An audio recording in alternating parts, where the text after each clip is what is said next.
It began with a winter that felt older than the war itself.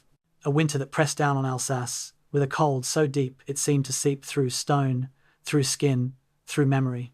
The Vosges mountains loomed in the distance, their ridges shrouded in clouds heavy with unfallen snow. The Rhine River flowed dark and slow beside fields turned brittle with frost.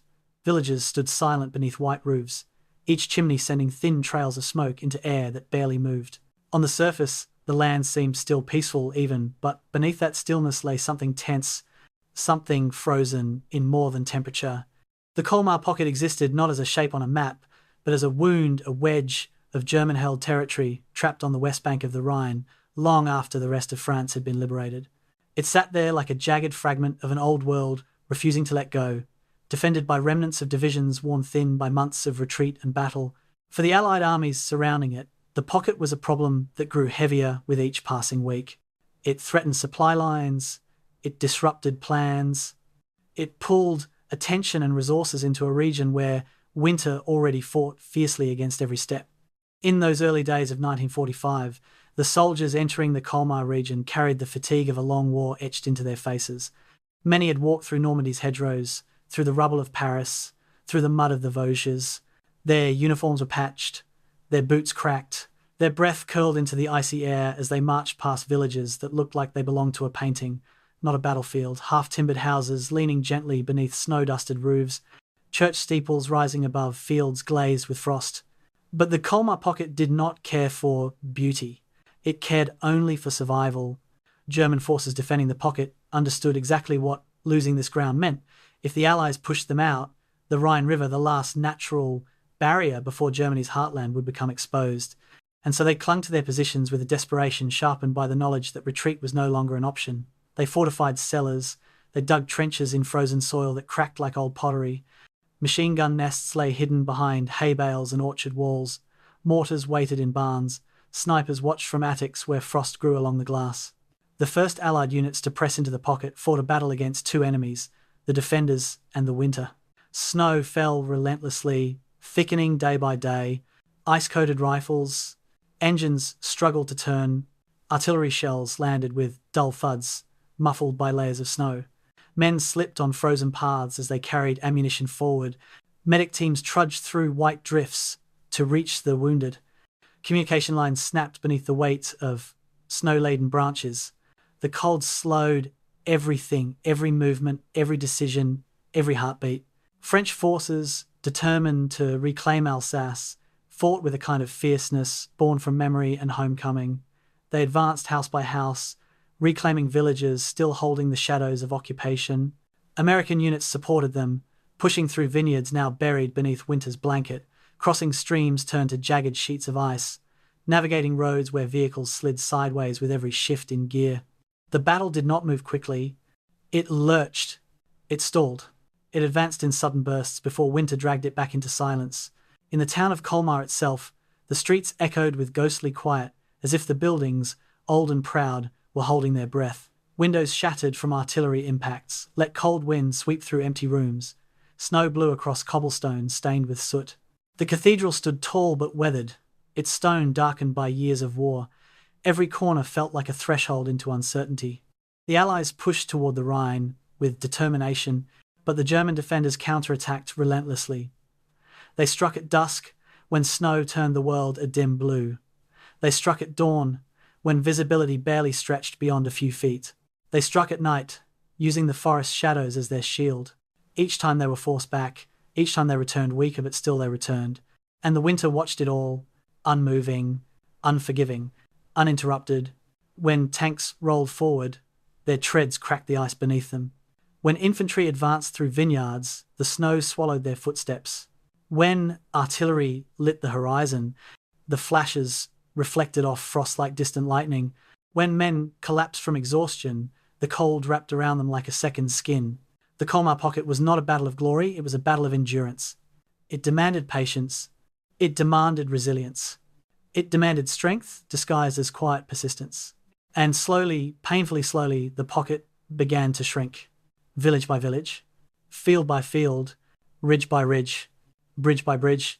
The defenders fought until their ammunition dwindled, until their lines broke, until The moment came when winter could no longer hide them from the inevitable. The Allies pressed them back toward the Rhine, pushing through layers of snow that swallowed legs up to the knee, pushing through fire that flickered across the cold horizon, pushing through a battle that felt eternal. When the Colmar Pocket finally collapsed, it did so not in a single moment, but in a long exhale, the breath of a region that had waited too long to be free. Tonight, we return to that winter, to the snow drifting across vineyards, to the frozen rivers that cut through the valley, to the cold winds that whispered through ruined villages, to the soldiers who marched through a world where warmth felt like a memory, and to the final freezing pocket that had to be broken before the war could move toward its end. Before we continue deeper into this story, I want to ask you something soft, something personal in your voice. Where in the world are you listening from tonight, and what hour rests quietly over you? Is it late where you are, wrapped in dim light, or is your night still unfolding? And something deeper, made only for this episode. The Colmar Pocket reminds us that some battles are not won by force alone, but by the quiet decision to keep going, despite the cold pressing in from all sides. In your own life, has there been a moment when you had to push forward through a metaphorical winter, a season of difficulty or heaviness? If it feels right, share what that moment taught you. And if these long, drifting journeys through the past help your breath settle, your thoughts soften, and your eyes grow heavy, consider subscribing. December 26th, 1944. In a cramped intelligence room somewhere in eastern France, a young American captain stares at a map that makes no sense. His finger traces a line along the Rhine River, then stops. There, bulging westward like a tumour on the Allied front, sits a massive German salient, 50 miles deep, 850 square miles of occupied French territory. Every other German force west of the Rhine has retreated into the fatherland, driven back by the Allied juggernaut that landed at Normandy 6 months earlier. But here, in the snow-covered province of Alsace, 50,000 German soldiers remain dug in, defiant, inexplicable. The captain marks the map with a red grease pencil, circling the ancient city at the pocket's heart, Colmar. While the world's attention fixates on the Ardennes, where Hitler has just launched his desperate gamble through Belgium's forests, a potentially catastrophic situation festers in the south. The Colmar Pocket, as it will come to be known, represents one of the most bizarre geographic anomalies of the entire Western European campaign. Unlike the fluid, mobile warfare that has characterized the Allied advance since D-Day, this is a frozen aberration. It shouldn't exist. By all military logic, by every principle of strategic withdrawal, these German forces should have evacuated back across the Rhine weeks ago. Instead, they've transformed this pocket of Alsatian farmland into a fortress. The Vosges Mountains wall it to the west. The Rhine River forms a natural moat to the east. Between these barriers, German 19th Army has created a defensive nightmare that will soon demand a terrible price in blood. The story of how this pocket came to exist reveals a fundamental truth about the final year of World War II. Hitler had stopped making military decisions and started making religious ones. For the Führer, Alsace represented more than strategic real estate. This was historically German land seized by France after the First World War, reclaimed by the Reich in 1940. To abandon it now would be to admit that the Thousand-Year Reich was crumbling, so he ordered it held, not because holding it made sense, not because it protected anything vital, but because in Hitler's increasingly detached mind, willpower could trump reality. German commanders knew better. General Friedrich Wieser, commanding 19th Army, had repeatedly requested permission to withdraw across the Rhine in November. Each request was denied. By late December, Wieser had been relieved of command, replaced by General Siegfried Rasp, who understood that his job was not to think but to obey. The Allies, for their part, had made their own catastrophic miscalculation. In November, responsibility for reducing the Colmar Pocket had been assigned to the French First Army under General Jean de Lattre de Tassigny. On paper, this made perfect sense. French forces liberating French soil, the symbolism alone justified the decision. But the French First Army, though large and enthusiastic, was not yet ready for this kind of fight. Many of its soldiers were recently recruited from the French forces of the interior, the resistance fighters, who had excellent guerrilla skills but minimal conventional military training. Equipment was a patchwork of American hand-me-downs and obsolete French stocks. Most critically, the French lacked the specialized units, combat engineers, armored support, heavy artillery needed to crack a prepared defensive position. Their initial attacks in November and early December had been bloodily repulsed. The pocket remained. Now, as 1944 bleeds into 1945, the bill for these failures comes due. American 6th Army Group Commander Lieutenant General Jacob Devers finds himself managing a nightmare scenario. His 7th Army to the north is reeling under Operation Nordwind, Hitler's second surprise offensive, this one aimed at linking up with the Colmar Pocket and potentially collapsing the entire Allied southern flank. Meanwhile, the pocket itself continues to tie down divisions desperately needed elsewhere. Eisenhower, Supreme Allied Commander, has been siphoning off Devers' best units to feed the Battle of the Bulge in the north. What remains in Alsace is a collection of exhausted infantry divisions, undertrained French formations, and a growing sense that something has gone very wrong with Allied planning. The geography of the Colmar Pocket reads like a medieval siege scenario. The city of Colmar itself sits roughly in the centre, a picturesque Alsatian town of 30,000 people now transformed into a German supply depot. To the north flows the Ill River, a modest waterway made significant by German engineering, every bridge demolished, every ford covered by interlocking machine gun nests, the banks themselves fortified with concrete and logs. To the south, the Rhine Canal creates another water barrier. Between these rivers, the Germans have created what military planners call defense in depth. This isn't a single line to be broken. It's a series of mutually supporting strongpoints, each village transformed into a miniature fortress, each farmhouse a bunker, each tree line a firing position. The defenders have had 3 months to prepare. They've used the time well. Aerial reconnaissance photos reveal the scope of German preparations. Analysts count over 400 prepared defensive positions in the northern sector alone. The villages that dot the Alsatian plain, Jebsheim, Grusenheim, Riedwihr, Elsenheim, have been systematically fortified. Cellars converted to command posts, church steeples to observation posts, stone walls loopholed for machine guns. Between the villages, the Germans have exploited the region's extensive irrigation system, deliberately flooding fields to create ice-covered obstacles that will bog down tanks and leave infantry exposed. The Colmar Canal, an ancient waterway built for commerce, now serves as an anti-tank moat. Every approach has been ranged by artillery, every likely assembly area pre-targeted. This is not a pocket waiting to be pinched off. This is a trap waiting to be sprung. The human cost of this strategic stalemate is already mounting. French civilians in the pocket live in a terrifying limbo, caught between armies, their villages becoming battlegrounds.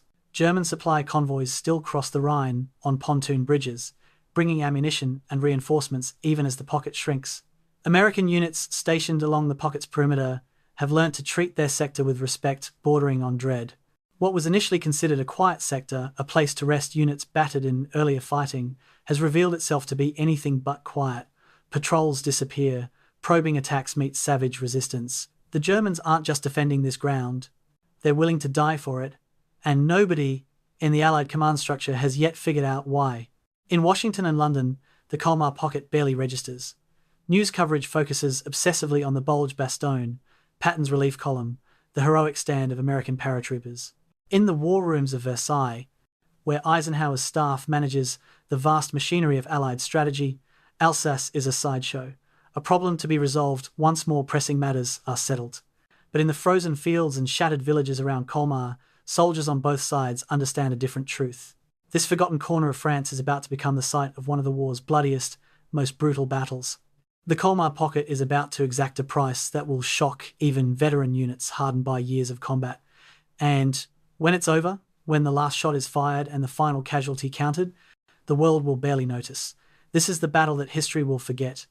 Yet the soldiers who will fight here, American, French, and German, will never forget. They will remember the villages fought over, house by house, room by room. They will remember the cold that froze men, as surely as bullets killed them.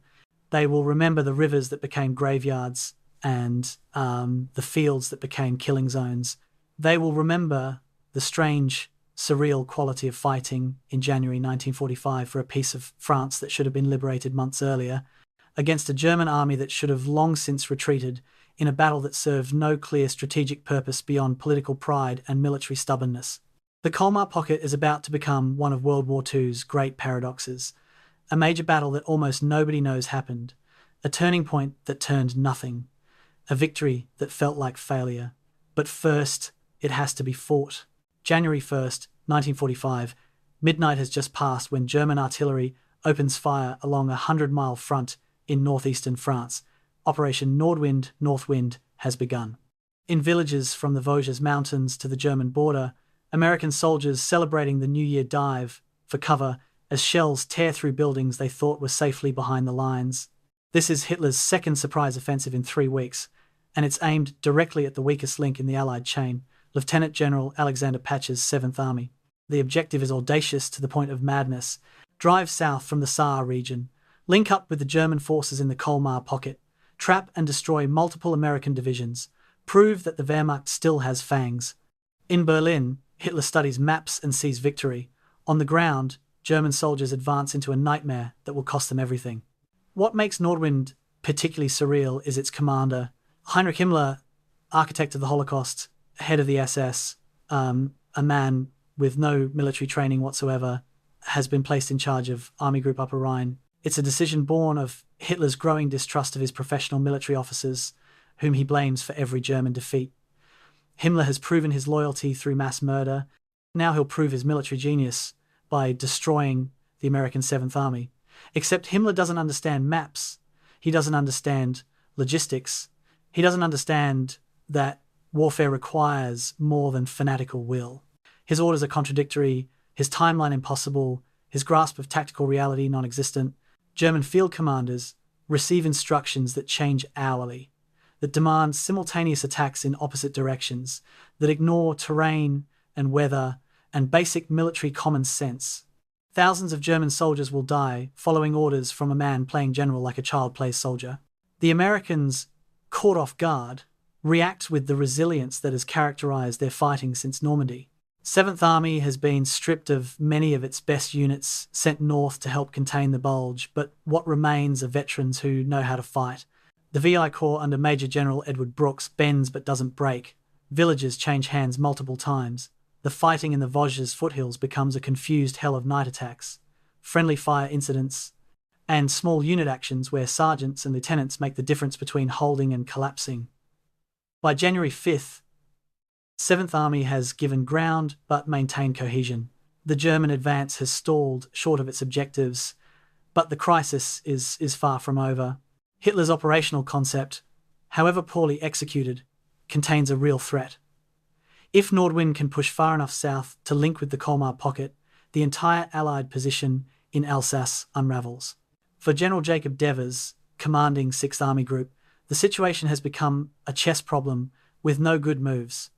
His 7th Army is fighting for survival against Nordwind. His French 1st Army is still struggling to make progress against the Colmar Pocket. Between them, a dangerous gap is opening, exactly the kind of vulnerability that German commanders dream of exploiting. Devers requests reinforcements from Eisenhower. He's told there are none available.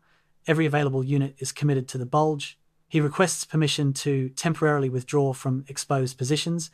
Eisenhower refuses. The political implications of retreating from French soil are unacceptable to de Gaulle's government. Devers is told to hold everywhere, attack the pocket, and defeat Nordwind simultaneously. It's an impossible mission. He orders his staff to make it happen anyway. Inside the Colmar Pocket, General Rasp receives his own impossible orders. The plan for Nordwind explicitly requires 19th Army to launch a supporting attack, driving north from Colmar to meet the advancing German forces. Rasp studies his maps and realizes the futility immediately. His forces are outnumbered, increasingly poorly supplied, and already stretched thin holding the pocket's perimeter. An attack northward would require concentrating forces, which would weaken the defensive line, which would invite Allied breakthrough. He's being ordered to abandon the defensive advantages his men have spent months preparing in order to attack into superior Allied forces for the sake of a strategic fantasy. On January 2nd, he sends his first progress report to Himmler's headquarters. His attack has been delayed by weather and Allied activity. It's military bureaucrats for "I'm not committing suicide. Hitler will not accept this insubordination." Within 2 weeks, Rasp will be relieved of command. His replacement will be a true believer. The human cost of Nordwind mounts with terrifying speed. American 7th Army casualties reach 14,000 in the first 3 weeks. Killed, wounded, missing, captured. Entire battalions are combat ineffective. The 157th Infantry Regiment loses half its strength defending a single ridgeline. Replacement soldiers, fresh from the States, arrive in the midst of battle and die before learning their squad mates' names. Field hospitals overflow with casualties, most suffering from combat wounds, but a shocking number from frostbite and exposure. This is one of the coldest winters in European memory. Temperatures drop to 20 below zero Fahrenheit. Men freeze to death in foxholes. Medics amputate blackened fingers and toes by the hundreds. The Germans suffer equally. Their supply lines are under constant air attack whenever the weather clears. Ammunition is rationed. Food is scarce. Yet they keep attacking, keep dying, because retreat without orders means execution by SS field police. By mid-January, Nordwind has clearly failed. The Wehrmacht has pushed the Americans back in places, has captured some ground, has inflicted significant casualties, but the operational objective linking with the Colmar Pocket, destroying 7th Army, remains fantasy. German casualties exceed 23,000. The offensive has consumed the last mobile reserves that might have been used to defend the Rhine River line. Hitler declares Nordwind a success and orders it continued. Professional German officers understand that the operation is now just feeding men into a meat grinder for no strategic gain, but Hitler no longer accepts military reality. In his mind, the battle continues because he wills it. In the frozen forests of the Vosges, soldiers die because their supreme commander has lost his sanity. The relationship between Nordwind and the Colmar Pocket reveals Hitler's strategic thinking in the war's final months. There is no strategy, only desperation, masked as determination. The Colmar Pocket exists because Hitler ordered it held. Nordwind was launched because Hitler believed willpower could overcome material reality. The two operations were theoretically coordinated but practically incoherent. If Nordwind had succeeded in reaching the pocket, the combined German forces might have created a temporary crisis for the Allies. But success was never possible given the resources allocated, the commanders chosen, the timeline imposed. What Nordwind actually accomplished was to delay the Allied assault on the Colmar Pocket by 3 weeks, from early January to late January, while decimating German formations that could have made the pocket's defense more effective. It was lose-lose strategy dressed up as bold offensive action. For the French civilian population caught between these grinding armies, Nordwind brings fresh horror to a region that has already suffered 5 years of occupation. Villages in the path of the German advance are fought over, evacuated, shelled to rubble. Families flee southward with whatever possessions they can carry, joining the tide of refugees that has been flowing across Europe for years. Inside the Colmar Pocket itself, the civilian situation becomes increasingly desperate. German forces requisition food, fuel, livestock. Allied artillery, trying to disrupt German supply lines, inevitably hits civilian areas. And everyone, French civilians, German soldiers, Allied forces, is trapped in the grip of that murderous winter. This is what the final year of the war looks like in Europe. Exhaustion, cold, hunger, and the grinding pressure of armies that have been fighting too long to remember why they started. By January 25th, 1945, Operation Nordwind sputters to its conclusion. The front stabilizes. American 7th Army, battered but intact, holds its positions. Himmler is quietly relieved of operational command, a failure so obvious that even Hitler cannot ignore it. German forces pull back to defensive lines, knowing that the reprieve is temporary. The Allies will attack again. They always attack again. And now, finally, with Nordwind contained and the Bulge collapsing, Allied attention can turn fully to the absurd German salient that still bulges into France. The Colmar Pocket has survived another month. It will not survive another. Operation Cheerful, the Allied codename, is either optimistic or darkly ironic, is about to transform the Alsatian winter into one of the war's bloodiest forgotten battlefields.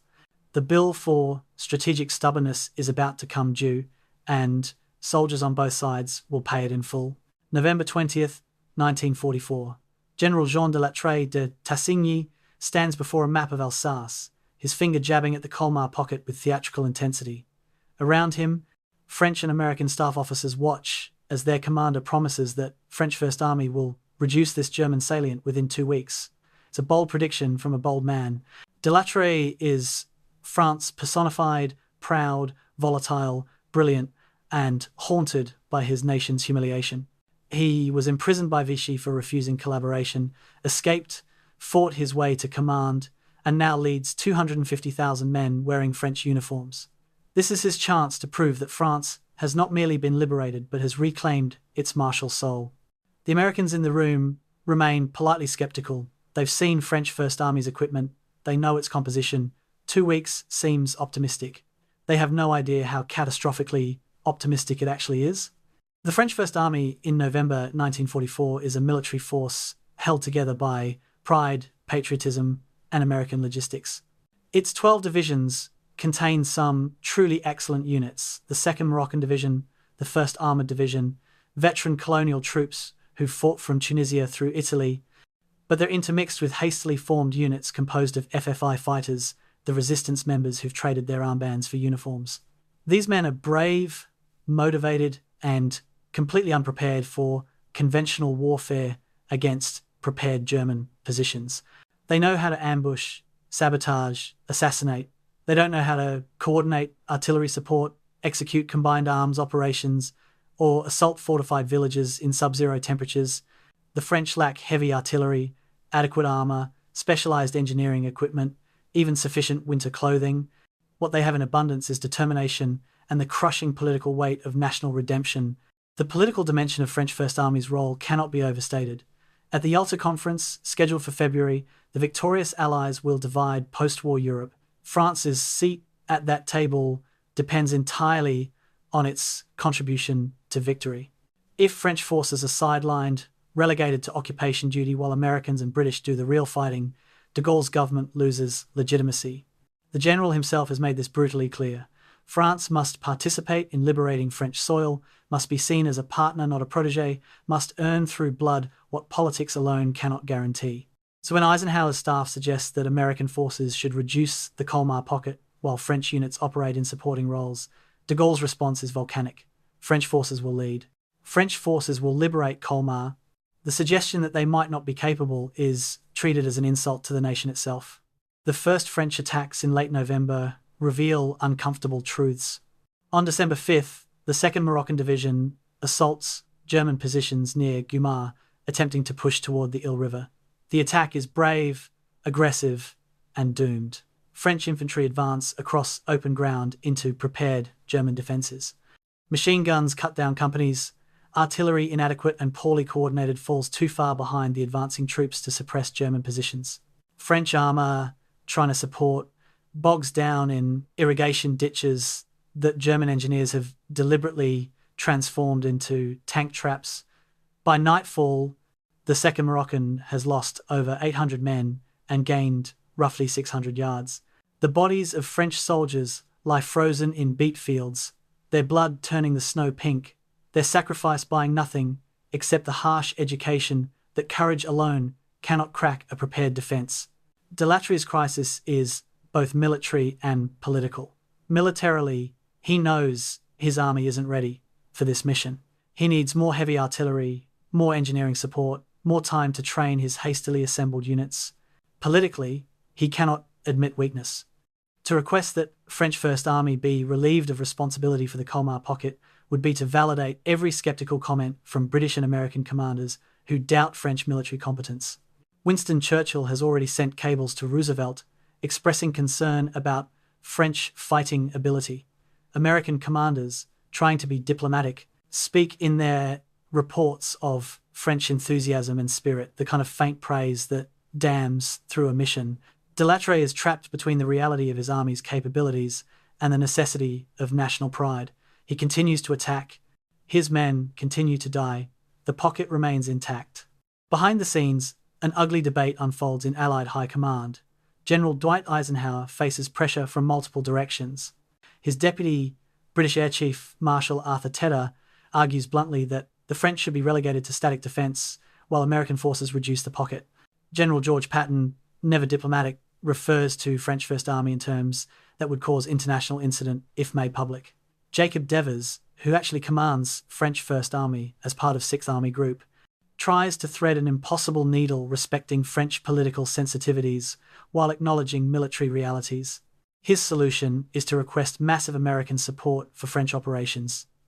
Engineering battalions, artillery regiments, armoured units attached to French divisions. Essentially, he's trying to turn French attacks into American attacks with French soldiers in the lead. De Latrey recognises the fig leaf for what it is, but accepts it. Pride is expensive. Equipment is practical. The human cost of these political calculations plays out in frozen villages across Alsace. French soldiers, many of them young men who were in the resistance months earlier, find themselves in situations their guerrilla experience never prepared them for. Urban warfare in the ruins of Sundhaus, assaulting across the ice of the Ill River, defending captured ground against German counterattacks launched with veteran troops and armour support. The casualty lists grow. French field hospitals overflow. De Lattre visits wounded men and promises that their sacrifice is rebuilding France's honour. Some soldiers believe him. Others, shivering in foxholes, waiting for the next German barrage, have more immediate concerns. The disconnect between the political narrative of national redemption and the tactical reality of inadequate support creates a bitter cynicism in some units. They're dying for symbolism. Yet something remarkable begins to emerge from this crucible. The French First Army is learning. Officers who've never coordinated with armour learn by necessity. Green troops who survive their first attack become veterans teaching the next wave. American liaison officers, initially frustrated by French resistance to advice, develop genuine respect for the courage being displayed. The equipment situation gradually improves as American depots ship winter uniforms, artillery shells, replacement vehicles. More importantly, De Lattre begins to replace political generals, men promoted for resistance credentials, with proven combat commanders. The army that attacks in November is not the army that will attack in January. The transformation isn't complete. The casualties required to achieve it are appalling. But French First Army is becoming a genuine military force capable of the mission it's been assigned. By early January, with Nordwind finally contained, the equation changes. Eisenhower commits to a major offensive against the Colmar Pocket with proper resources, proper planning, and a realistic timeline. French First Army will not fight alone. American XXI Corps, with 3 full divisions, will attack from the south. Massive engineering support will be provided for river crossings. Artillery support will match anything seen since Normandy. The French will attack from the north toward Colmar itself, symbolically critical as French forces liberating this French city. It's the mission De Lattre has wanted from the beginning, but now with the resources to accomplish it. The cost of getting to this point, the failed November attacks, the December stalemate, the casualties that might have been avoided, will be debated for decades. But in January 1945, French soldiers prepare for battle with better equipment, better support, and the grim knowledge that this time there can be no failure. France's honour, having already been paid for in blood, must now be validated by victory. The story of French First Army and the Colmar Pocket encapsulates a truth about coalition warfare that military theorists often ignore. Sometimes the political necessity of participation outweighs the military logic of optimization. Could American forces have reduced the pocket faster, with fewer casualties, if they'd been given sole responsibility in November? Almost certainly. Would that have been acceptable to French national pride, to de Gaulle's government, to the political requirements of the post-war settlement? Absolutely not. The French soldiers who died in those early failed attacks were casualties not just of German defenders, but of the complex politics of alliance. They paid for France's seat at the victory table. Whether that price was necessary, whether it could have been reduced, whether national honour is worth the lives it costs, these are questions that haunt every coalition war. In the frozen fields around Colmar, they were questions answered in blood. December 15th, 1944. An American patrol from the 75th Infantry Division creeps through pre-dawn darkness toward the Ill River, tasked with reconnoitering German positions north of the pocket. The patrol leader, a lieutenant from Indiana who's been in France for exactly 2 weeks, expects the usual scene. Abandoned buildings, maybe a few scattered defenders, the kind of light resistance that suggests the Germans are preparing to withdraw. Instead, his patrol stumbles into a nightmare of German military engineering. Every bridge across the Ill has been demolished, replaced by interlocking fields of fire from concrete bunkers on the opposite bank. The river itself, normally fordable in several places, has been deepened by German engineers diverting irrigation channels. The fields approaching the river have been deliberately flooded and are now frozen into impassable ice sheets that offer zero cover. As German flares illuminate the area and machine guns open fire, the lieutenant realizes 2 things simultaneously. His patrol is trapped, and the Colmar Pocket is not a temporary German position waiting to be abandoned. It's a fortress.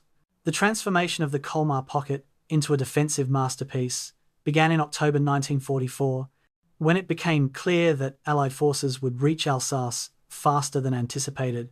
German 19th Army, falling back from southern France, found itself with an unexpected opportunity.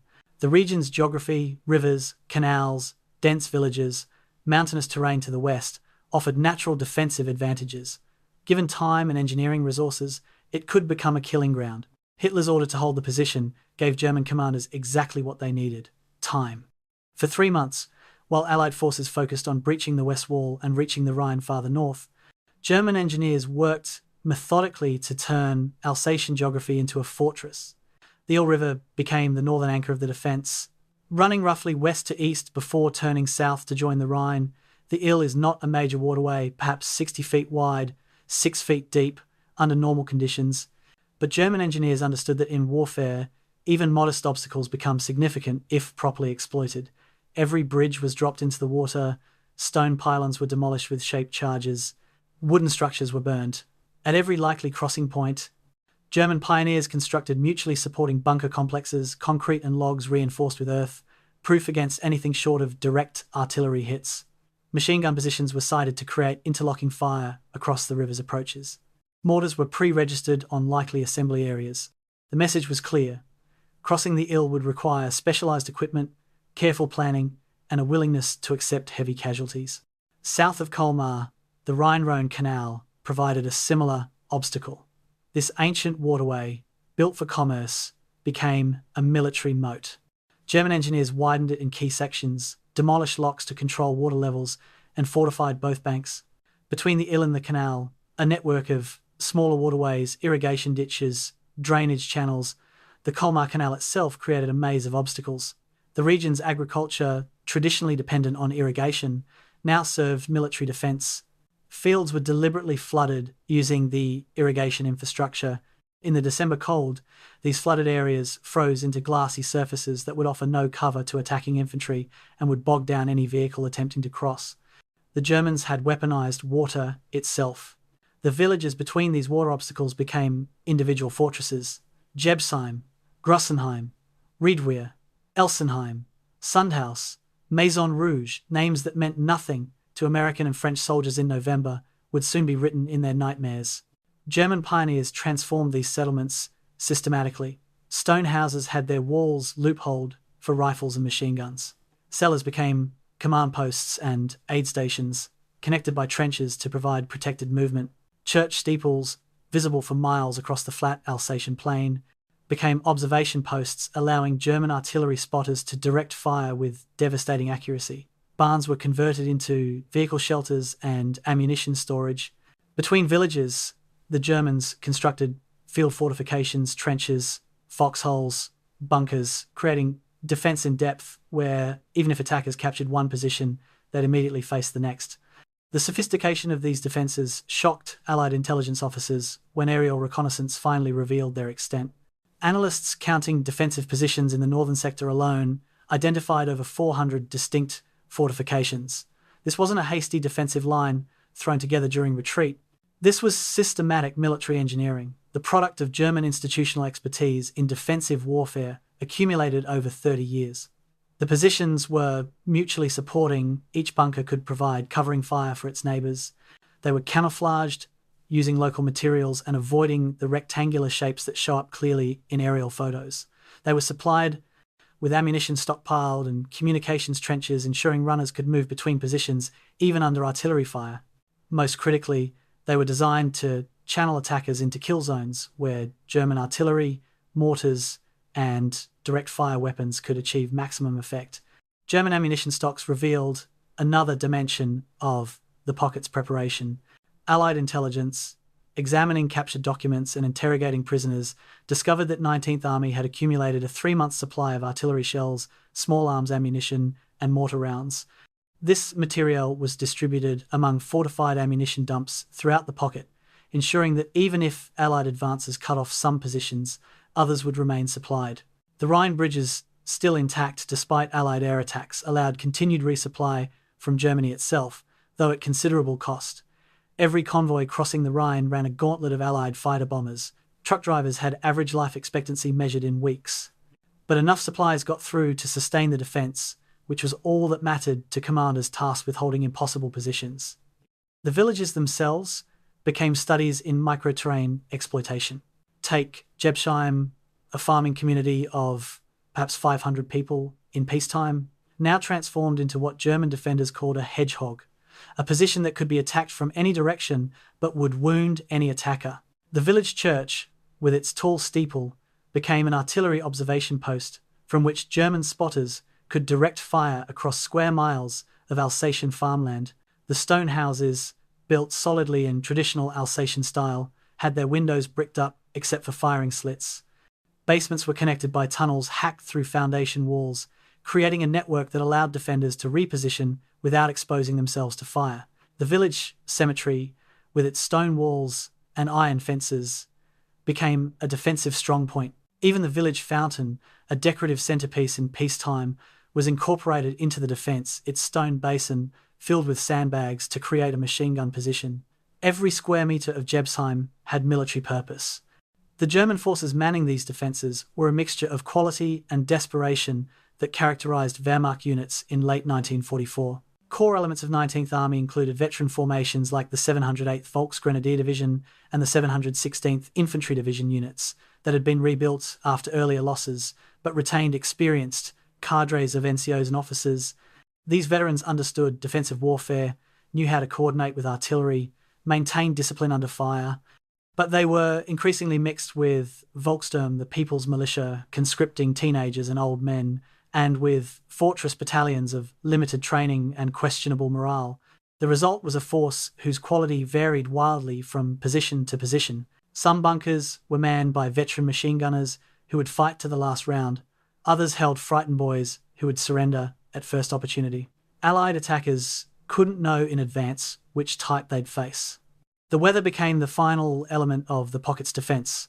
The winter of 1944 through 1945 was extraordinarily cold across Western Europe. Temperatures in Alsace dropped to 20 below zero Fahrenheit and stayed there for days. The frozen ground had consequences for both attackers and defenders, but generally favoured those dug in and prepared. The deliberately flooded fields became sheets of ice offering no cover. Vehicles slipped on icy roads. Weapons froze and jammed. Men suffered frostbite overnight in foxholes. For defenders in fortified positions with overhead cover, braziers for warmth, and the psychological comfort of walls around them, the cold was brutal but survivable. For attackers required to move across open ground, dig new positions every night, and sustain operations in sub-zero temperatures without adequate winter gear, the cold became an additional enemy as deadly as German bullets. The pocket's defences had been prepared with summer engineering, but they would be tested in winter conditions that multiplied every challenge by orders of magnitude. November 28th, 1944. Staff Sergeant Martin Kowalski of the 317th Infantry Regiment lights a cigarette in a barn somewhere south of Colmar and allows himself a moment of relief. His company has just been pulled out of the line after 3 weeks of vicious fighting in the Vosges Mountains, and the scuttlebutt is they're being sent to a quiet sector for rest and refitting. The Colmar area, someone said, static positions, minimal contact, maybe even hot food and regular mail delivery. Kowalski, who's been in combat since Normandy, knows better than to trust optimistic rumours. But he's tired enough, cold enough, to want to believe tomorrow his company will move into positions facing the Colmar Pocket. Within 72 hours, he'll lose a third of his men, learning exactly how quiet this sector actually is. The concept of the Colmar Pocket as a rest area reveals a profound misunderstanding at multiple levels of Allied command. The logic seemed sound in November. German forces in the pocket were surrounded, cut off from reinforcement, likely to withdraw or surrender as the strategic situation deteriorated. Units facing the pocket could maintain defensive positions while recovering strength, rotating into the line, fresh replacements, conducting training. Meanwhile, French First Army would methodically reduce the pocket from the north, and the whole problem would resolve itself within weeks. This assessment proved wrong in virtually every particular. The Germans weren't withdrawing, they were reinforcing and fortifying. The French attacks weren't progressing, they were being bloodily repulsed. And the American units sent to this quiet sector were about to discover that the Germans controlled timing and tempo, launching raids and probing attacks that kept Allied forces constantly off balance. The American units initially deployed around the Colmar Pocket represented a cross-section of the U.S. Army situation in late 1944, veteran formations worn down by months of combat, green divisions fresh from the States, and everything in between. XXI Corps under Major General Frank Milburn held the southern face of the pocket with the 3rd Infantry Division, the 28th Infantry Division, and the 75th Infantry Division. 3rd Infantry was one of the Army's most decorated units, veterans of Sicily, Italy, and southern France. 28th was a Pennsylvania National Guard division that had been chewed up in the Hürtgen Forest and was still rebuilding. 75th was brand new, having arrived in theatre in November with high morale and zero combat experience. These disparate units now faced an enemy that was supposedly beaten but showed no signs of knowing it. First contact shattered illusions quickly. On December 2nd, a reinforced company from the 75th Division conducted a reconnaissance in force, military terminology, for attacking something to see what happens against the village of Ostheim on the pocket's southern edge. The plan called for overwhelming a suspected weak German outpost, taking prisoners for interrogation, withdrawing before German reinforcements arrived. Instead, the company walked into a pre-planned killing zone. German machine guns opened fire from concealed positions. Mortars, already ranged on the likely approach routes, dropped shells with devastating accuracy. The American advance stalled 400 yards from the village. Attempts to maneuver around German positions revealed more machine guns, more mortars. Air support couldn't be called because the weather had closed in a pattern that would persist throughout the winter. By late afternoon, the company commander was dead, his exec was wounded, and the survivors were pulling back, leaving 23 men in the snow. The Germans hadn't even committed their reserve platoon. December 16th changed everything, though soldiers around the Colmar Pocket wouldn't understand why for several days. That morning, German forces launched Operation Wacht am Rhine Watch on the Rhine through the Ardennes forest 200 miles to the north. The Battle of the Bulge had begun. Within 48 hours, Eisenhower was pulling units from across the front to contain the breakthrough. The 4th Armoured Division, which had been earmarked to reinforce XXI Corps for operations against the Colmar Pocket, was instead sent north to join Patton's 3rd Army. The 36th Infantry Division, another veteran formation, followed. Plans for a major offensive against the pocket, scheduled for late December, were shelved indefinitely. The quiet sector became even quieter from a strategic planning perspective. Nobody at headquarters level was thinking about Colmar when Bastogne was surrounded and German panzers were racing for the Meuse River. But for soldiers on the ground, the sector became anything but quiet. The Germans used the Bulge's distraction to aggressive advantage. Raiding parties probed American lines nightly, seeking weak points, testing reactions, inflicting casualties. These weren't desperate last gasps. They were professional military operations conducted by experienced soldiers who understood that taking the initiative, even in small ways, provides psychological advantage. An American platoon holding a village strongpoint would spend December nights listening to sounds in the darkness. Were those sounds German infiltrators or just the wind? When flares went up and machine gun fire erupted, was it a raid or a full attack? The uncertainty gnawed at morale. Men went days without sleep, starting at every sound, exhausting themselves with vigilance. When relief finally came, units rotating out of the line were hollow-eyed and shaking, not from a single climactic battle, but from the accumulated stress of weeks spent waiting for an attack that might come from any direction at any time. Christmas 1944 around the Colmar Pocket had a surreal quality that soldiers would remember decades later. In some sectors, the front was barely 500 yards wide, close enough to hear German voices on cold nights when sound carried across the frozen fields. Both sides were dug in. Both sides knew major combat was coming eventually. But in that moment, both sides were content to simply survive the weather. American quartermasters, working miracles of logistics, delivered hot turkey dinners to forward positions on Christmas Day. Some German defenders, visible in their positions, called out Christmas greetings in English. A few soldiers on both sides even sang carols, their voices carrying across no man's land, in the strange peace of a night when men who would kill each other tomorrow allowed themselves to remember humanity. Then Christmas passed, the war resumed, and the dying continued. Intelligence estimates compiled during this static period grew increasingly alarming. Allied reconnaissance, both aerial and ground patrols, revealed that German strength in the pocket was not diminishing, it was growing. Prisoner interrogations identified new units arriving, elements of the 106th Panzer Brigade, additional artillery, batteries, even SS units pulled from other sectors. German supply convoys were still crossing the Rhine, still feeding the garrison. Most ominously, the quality of German defensive preparation was becoming clear. This wasn't a force preparing to evacuate. This was a force preparing to defend to the death. By early January, intelligence estimates placed German strength at over 50,000 troops, with substantial artillery and armour support. XXI Corps, with roughly 45,000 combat troops, would be attacking into prepared defences against equal or superior numbers. The mathematics of assault warfare, where attackers typically need 3-to-1 advantage against prepared positions, suggested the coming offensive would be very costly indeed. The psychological weight of this knowledge pressed down on every level of command. Sergeants looked at their squads and calculated how many would be casualties.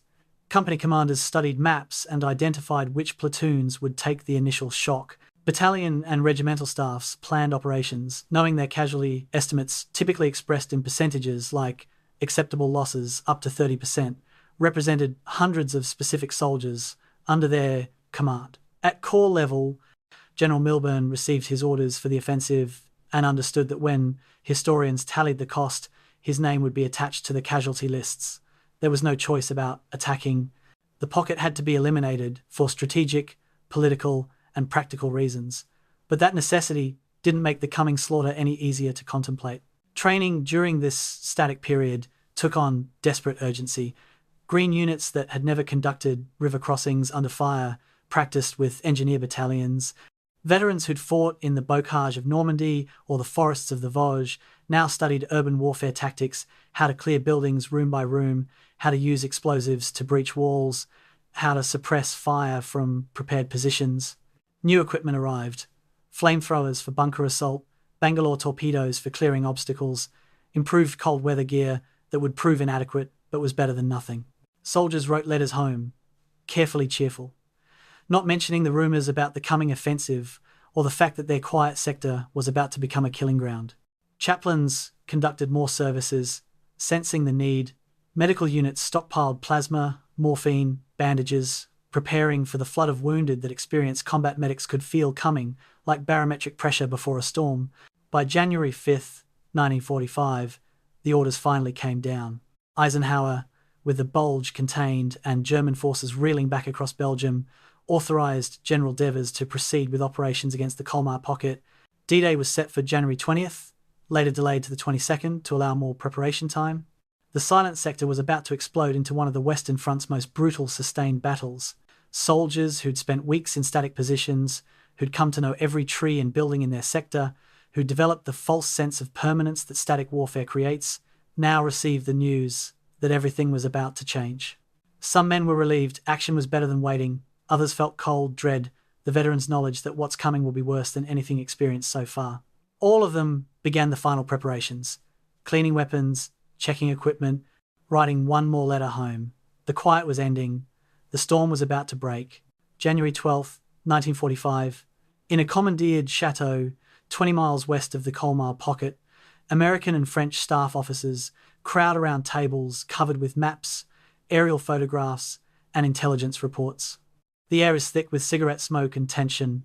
General Jacob Devers, commander of 6th Army Group, stands at the head of the table, flanked by General Jean de Lattre de Tassigny of French 1st Army. These two men barely tolerate each other.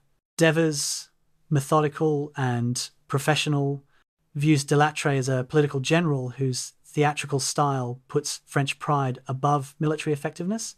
De Lattre, passionate and proud, sees Devers as another cautious American who doesn't understand that France's honour is being rebuilt in blood and must be respected accordingly.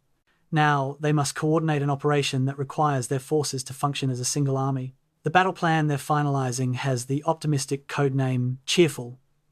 Within days, soldiers will begin calling it by other names, none of them cheerful.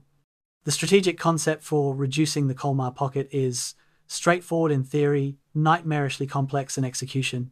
French 1st Army, attacking from the north, will drive south toward Colmar itself, pinning German forces and threatening their supply lines to the Rhine. American XXI Corps, attacking from the south, will drive northeast toward the fortified town of Neuf-Brissac on the Rhine, cutting the pocket in half and severing German forces from their escape routes. The two drives will meet somewhere near Colmar, trapping German 19th Army in a collapsing pocket. Supporting operations include French forces driving in from the west through the Vosges foothills and American armor exploitation once initial defenses are breached. On paper, with arrows on maps, the plan looks elegant. Reality will prove considerably messier. The first challenge is coordination at a scale unprecedented in Allied operations. This isn't American forces with British forces, armies that share language and similar doctrine.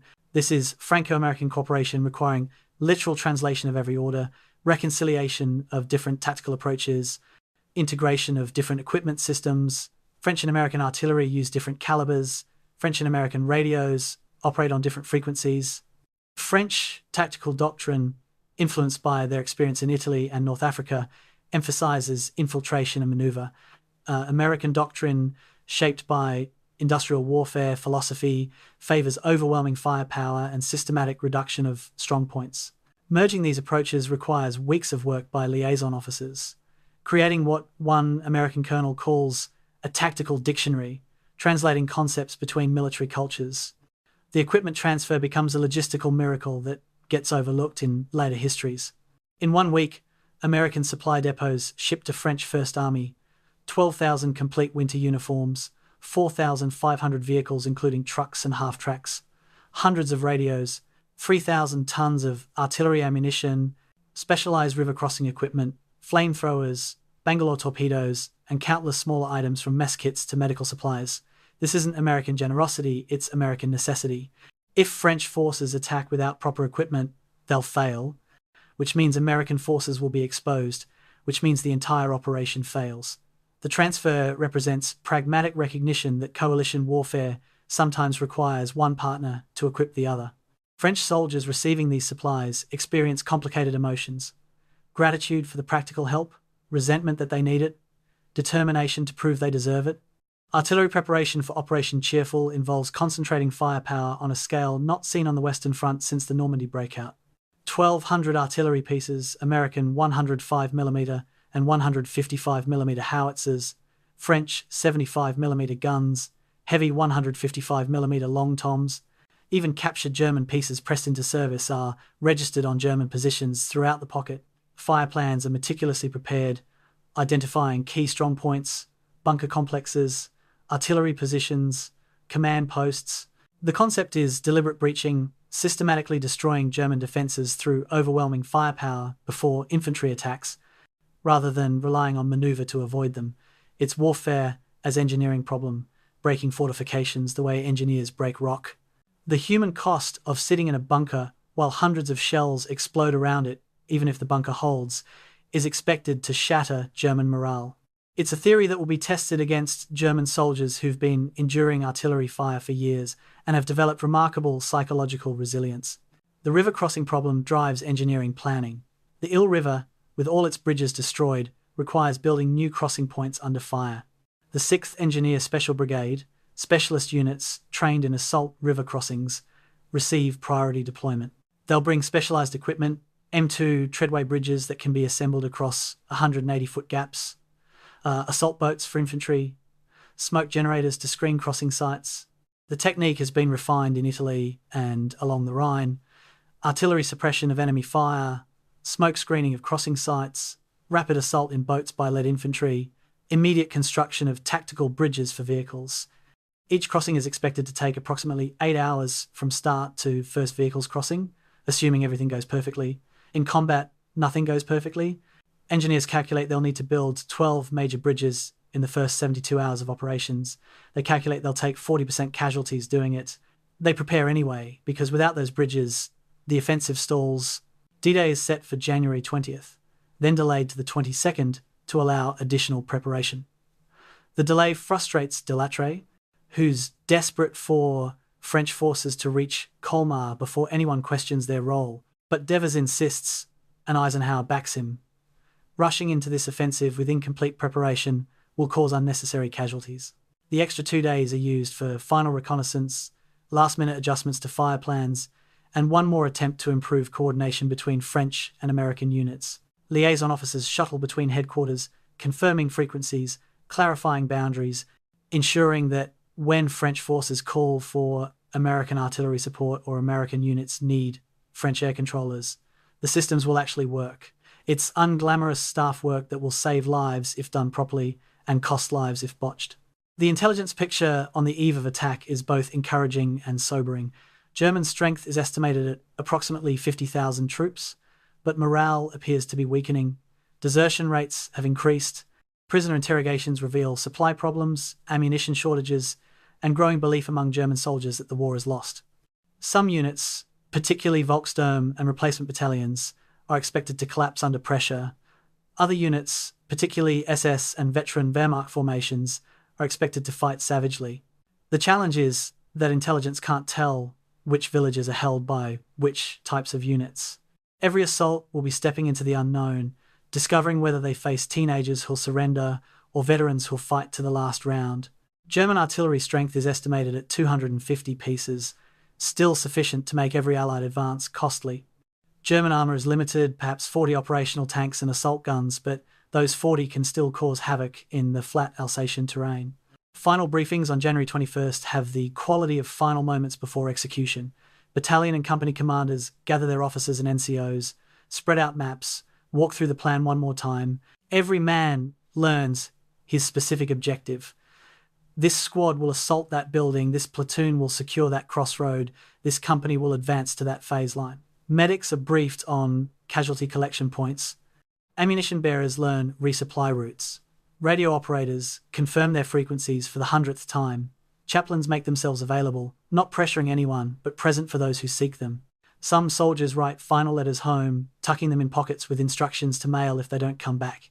Others sharpen knives, clean weapons obsessively, engage in the small rituals that combat soldiers use to manage fear.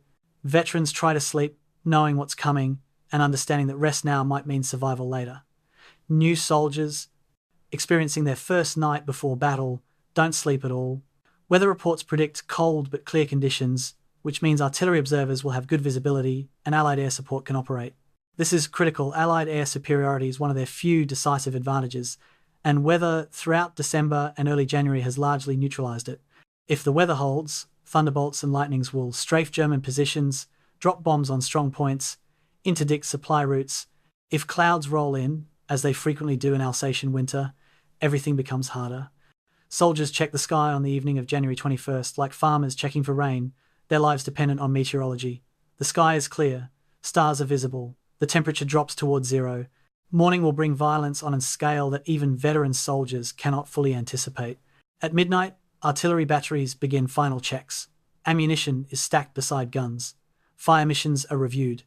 Gun crews try to rest, knowing they'll be working continuously once the barrage begins. Infantry in forward positions hunker in their holes, watching German lines across the frozen fields, knowing that tomorrow at this time they'll either be dead, wounded, or fighting in those positions. Tank crews perform final maintenance on their vehicles, checking tracks and engines that must function in sub-zero temperatures. Engineers assemble their boats and bridging equipment, rehearsing techniques that will soon be performed under fire. In headquarters throughout the sector, staff officers finalize orders, check communications, ensure that every unit knows what's expected.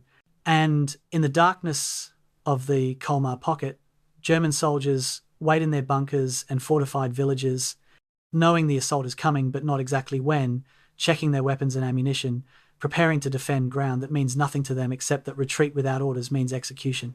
Two armies poised to collide, one attacking because ordered, one defending because trapped, both about to transform the Alsatian winter into a slaughterhouse. January 23rd, 1945, 242 hours since the opening artillery barrage. Sergeant James McCullough of the 54th Armoured Infantry Battalion crouches in the shattered doorway of a house in Jebsheim and realizes he's been fighting for this single village for 3 days.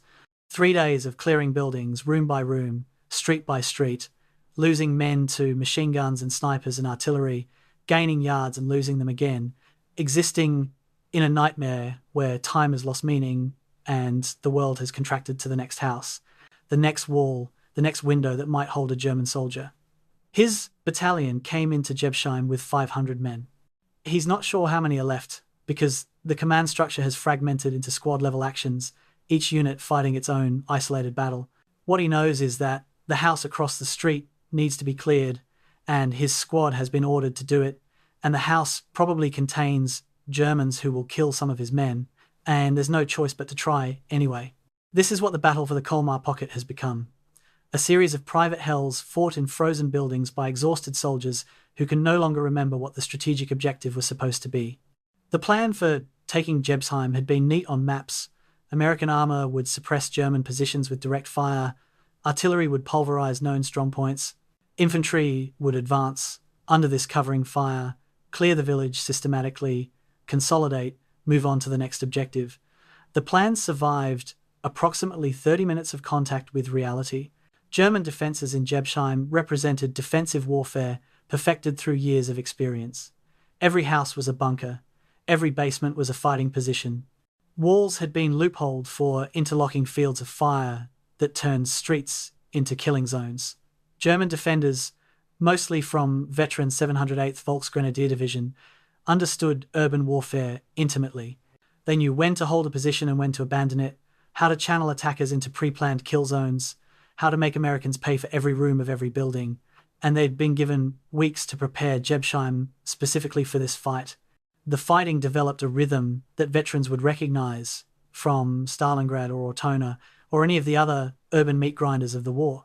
American infantry would assault a building, blowing the door with explosives or a tank round, rushing inside before defenders could recover from the blast.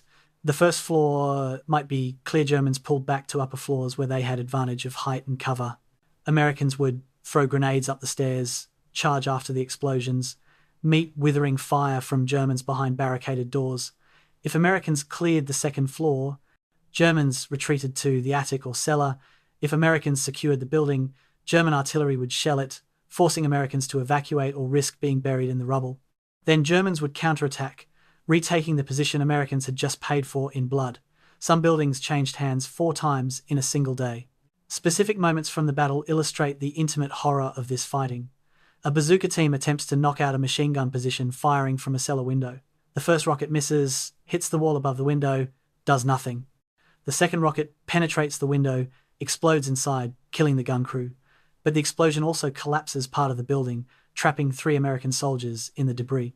Combat engineers, working under fire, spend 6 hours digging them out. 1 is dead, 2 are wounded and will lose frozen limbs to amputation. This took place across 50 feet of ground, the distance from one side of a street to the other. Similar actions played out dozens of times daily throughout Jebsheim. Progress was measured in buildings captured, not miles advanced. Casualties mounted without dramatic battles, accumulating through constant, small-scale actions that ground units down to combat ineffectiveness. The weather compounded every challenge. Temperatures ranged from 0 to 15 below Fahrenheit. Weapons froze, machine guns jammed, rifle bolts stuck, grenades failed to detonate because the fuses froze. Soldiers developed techniques through desperate improvisation, sleeping with weapons inside sleeping bags to keep them warm, urinating on frozen bolts to thaw them, carrying grenades next to body heat. But the cold was relentless. Men who survived combat died from exposure overnight. Wounded soldiers, normally expected to survive given prompt treatment, froze to death waiting for evacuation. Medics performed triage by horrible calculus. Wounded soldiers who couldn't walk had to be left in buildings, while ambulatory wounded were sent back because carrying litters across the open ground of Jebsheim drew German fire and got medics killed. Some wounded men, left in freezing buildings, were found dead the next day, not from their wounds, but from hypothermia. Tank support, which looked so promising in planning, proved nearly worthless in Jebsheim's urban maze. Tanks couldn't maneuver in the narrow streets. German Panzerfaust teams, handheld anti-tank rockets, waited in buildings and cellars, firing at point-blank range where armor was irrelevant. The 54th Armoured Infantry lost 6 Shermans in Jebsheim in one day, all to close-range ambush. After that, armor stayed at the village edge, providing suppressive fire, while infantry fought without their support. The American advantage in mobility and firepower, so dominant in open warfare, evaporated in urban terrain where courage and small unit tactics mattered more than equipment superiority. This was infantry warfare reduced to its most basic, brutal form. Squads against squads, rifles against rifles, grenades against grenades, with the advantage to whoever held the building. German counterattacks demonstrated that 19th Army retained offensive capability despite its strategic encirclement. On the night of January 24th, German forces launched a coordinated assault to retake Jebsheim. Infantry, supported by assault guns, attacked from multiple directions. Americans, exhausted and disorganized after 2 days of offensive combat, suddenly found themselves defending positions they'd barely consolidated. The village church, which Americans had captured that afternoon at cost of 20 casualties, became the focal point of savage fighting. Germans penetrated to the church, engaged Americans in hand-to-hand combat in the nave, were driven back by American reinforcements, regrouped, and attacked again. The church changed hands 3 times between midnight and dawn. By morning, both sides were too exhausted to continue. Americans held the church, technically a victory, but the battalion that had attacked into Jebsheim with 500 men now counted fewer than 300 effective. The Germans had proven they could hurt Americans even while losing. Medical challenges in Jebsheim pushed battlefield medicine to its limits. Aid stations, normally set up in relatively secure areas behind the front, had to be established in partially destroyed buildings within the village because evacuating casualties across open ground was too dangerous. Medics worked in cellars, by candlelight, performing triage and emergency treatment in conditions that would horrify peacetime surgeons. The cold created medical problems no training had prepared them for. Plasma froze and was useless. Morphine syringes froze and couldn't be injected. Bandages stuck to frozen wounds. Medics improvised, heating canteens against their bodies to warm plasma, keeping morphine in their mouths to thaw it, using blankets and their own body heat to prevent wounded men from freezing. The ratio of frostbite casualties to combat casualties approached 1-to-1 in some units. Doctors at evacuation hospitals amputated frozen fingers and toes by the hundreds, creating a category of casualty that didn't show up in traditional battle reports, but represented permanent disability nonetheless. The experience of fighting in Jebsheim left psychological scars that would last lifetimes. Veterans spoke decades later about the specific sensory memories, the sound of artillery shells hitting stone houses, different from shells hitting earth. The smell of explosives mixed with wood smoke from burning buildings, the sight of frozen bodies in grotesque positions. German and American both left where they fell because recovering bodies under fire was impossible. The taste of fear, metallic in the mouth, that became constant rather than episodic. The feeling of fighting in a bubble where the only reality was this village, this street, this house, and everything else, the war, home, peacetime life, seemed like distant fiction. Combat psychiatrists treating breakdown cases from Jebsheim noted that the sustained nature of the fighting, the inability to ever feel secure because every building might contain enemies, created stress that accumulated faster than in conventional combat. By January 26th, Jebsheim was secured at a cost that shocked even experienced commanders. The 54th Armoured Infantry Battalion, which had done the bulk of the fighting, had lost 60% of its strength, killed, wounded, or non-battle casualties from frostbite and exhaustion. The village itself was ruined, scarcely a building undamaged, most reduced to hollow shells. German casualties were harder to count, but certainly severe. Prisoners reported that their parent units had been combat ineffective before the battle ended. The value of Jebsheim? It sat astride a road junction, tactically important, strategically meaningless. But it had to be taken because it was there, because leaving it in German hands would expose American flanks, because in warfare every strongly defended position must be reduced, regardless of its intrinsic value. The same scenes were playing out in Grusenheim, Riedwihr, Elsenheim, each village its own miniature Stalingrad, each demanding its price in casualties, each representative of the brutal attritional warfare that the Colmar Pocket had become. The frozen villages of Alsace became proving grounds for a truth often forgotten in histories focused on grand strategy and mobile warfare. Sometimes war reduces to desperate struggles for meaningless ground between exhausted soldiers who continue fighting not from ideology or patriotism, but from duty, stubbornness, and the inability to imagine any alternative. Jebsheim wasn't Normandy's mobile glory or Germany's industrial might. It was cold, scared men killing each other in the ruins of a village neither side cared about because generals needed it, captured and defended. This was the Colmar Pocket at its most essential. Tactics stripped of strategy, combat reduced to survival, victory measured in yards and corpses. And there were still weeks of fighting ahead. January 25th, 1945, In the operations room of XXI Corps headquarters, staff officers cluster around a large-scale map of the Colmar Pocket, and the picture it shows is deeply troubling. Blue arrows representing American units have penetrated 12 miles into the southern pocket in 3 days faster than planned, deeper than expected. Red arrows representing French First Army attacks from the north have barely moved. 3 miles gained in the same period. The phone lines connecting American and French headquarters crackle with increasingly tense exchanges. Where are the French? Why has their attack stalled? When will they resume their advance? The answers, filtered through translators and diplomatic evasion, boil down to a simple truth. The French attack has hit the Ill River and stopped cold. And now American forces, racing ahead in their sector, find themselves dangerously exposed on their left flank, stretched into a salient that German forces are already moving to exploit. The carefully coordinated offensive is falling apart 72 hours after it began. The French failure at the Ill River represents everything that had worried skeptics about Franco-American cooperation. On January 23rd, French I Corps reached the river north of Colmar and prepared to force a crossing. The plan called for artillery suppression, smoke screening, assault boats crossing under cover, rapid establishment of a bridgehead. What happened instead was a demonstration of how small failures cascade into disaster. The assault boats, stored outdoors in sub-zero temperatures, had frozen and cracked half the flotilla unusable. Smoke generators, improperly maintained, sputtered and failed to create adequate screening. German defenders, alert and prepared, opened fire the moment French infantry appeared on the riverbank. The crossing attempt turned into a massacre. Bodies floated downstream. Survivors pulled back to their start line. French casualties for the day exceeded 800 for a gain of 0 yards. The Ill River, which American intelligence had assessed as fordable in multiple locations, proved impassable to French forces lacking proper equipment and experience. General de Lattre de Tassigny faced his worst nightmare. French forces failing at the crucial moment, validating every skeptical assessment of French military capability. His response was characteristically theatrical and ruthless. He relieved a corps commander in the middle of the battle, an almost unprecedented move that signaled desperation. He personally visited forward units, delivering impassioned speeches about French honor that inspired some soldiers and annoyed others who wanted equipment rather than oratory.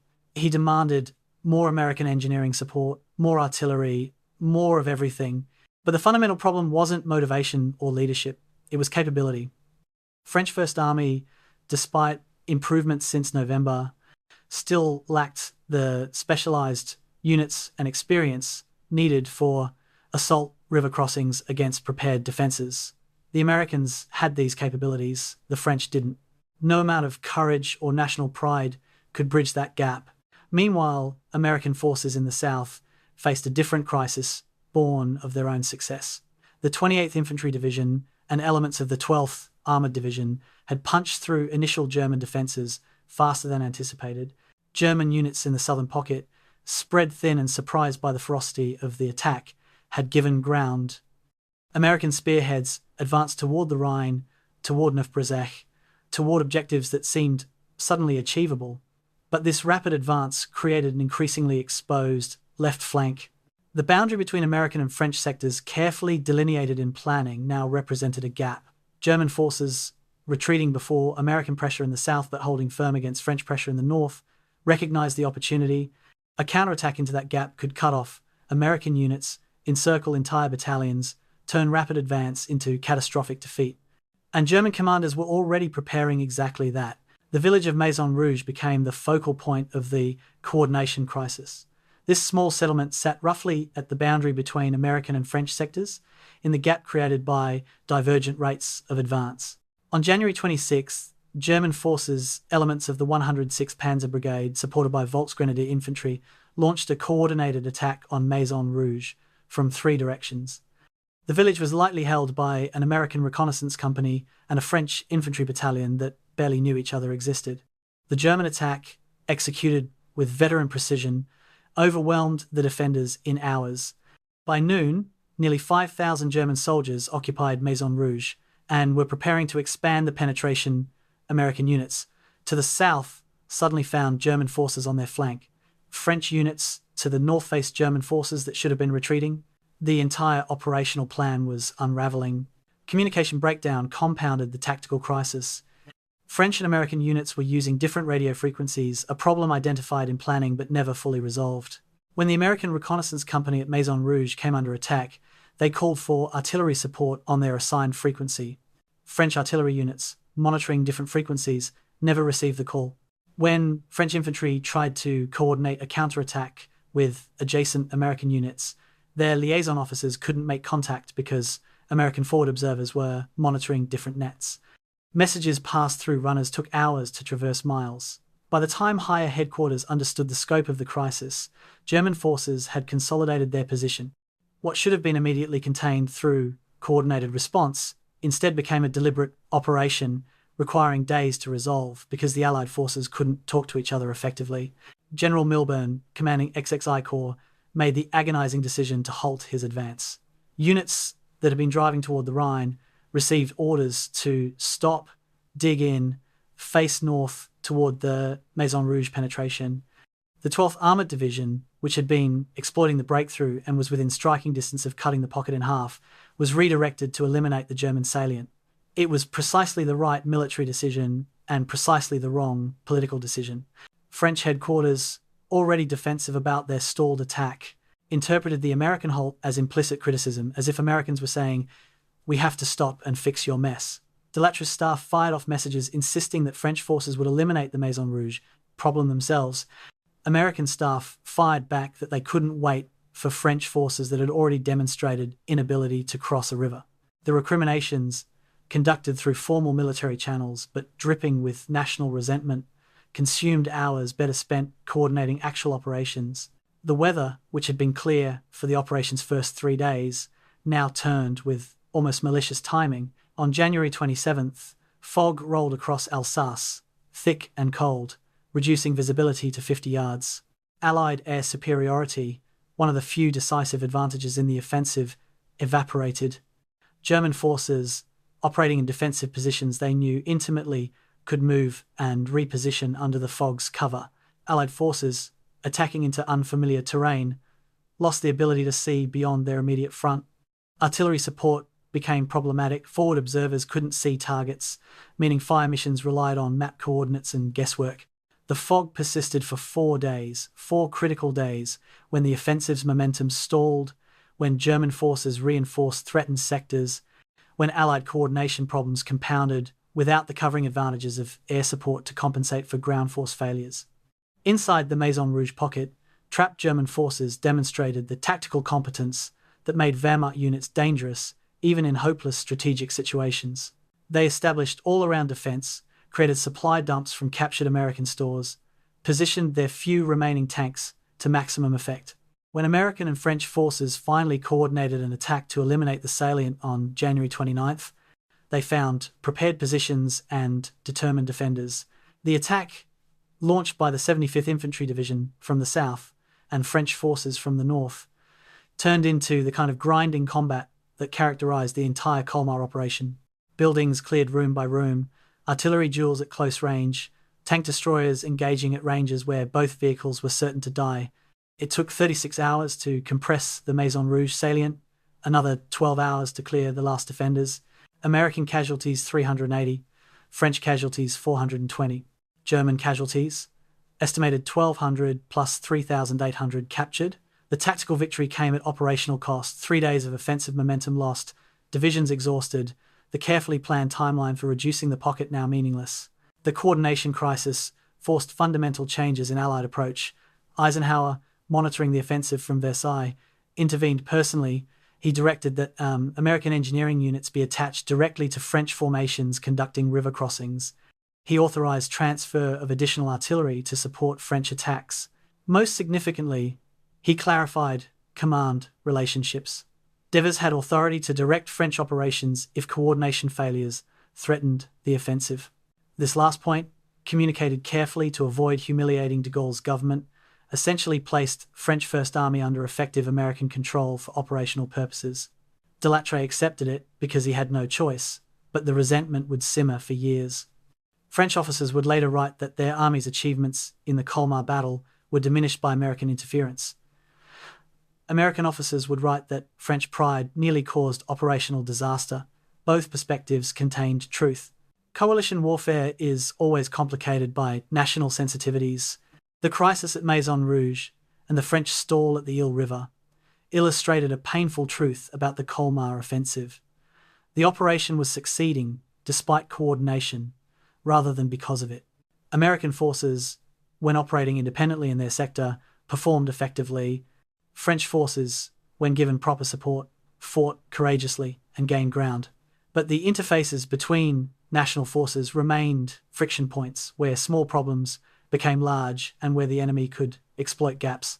Military theorists study Colmar as a case study in coalition warfare's challenges, how political requirements for shared glory can compromise operational effectiveness, how different military cultures struggle to integrate even with common purpose, how the absence of true unified command creates vulnerabilities.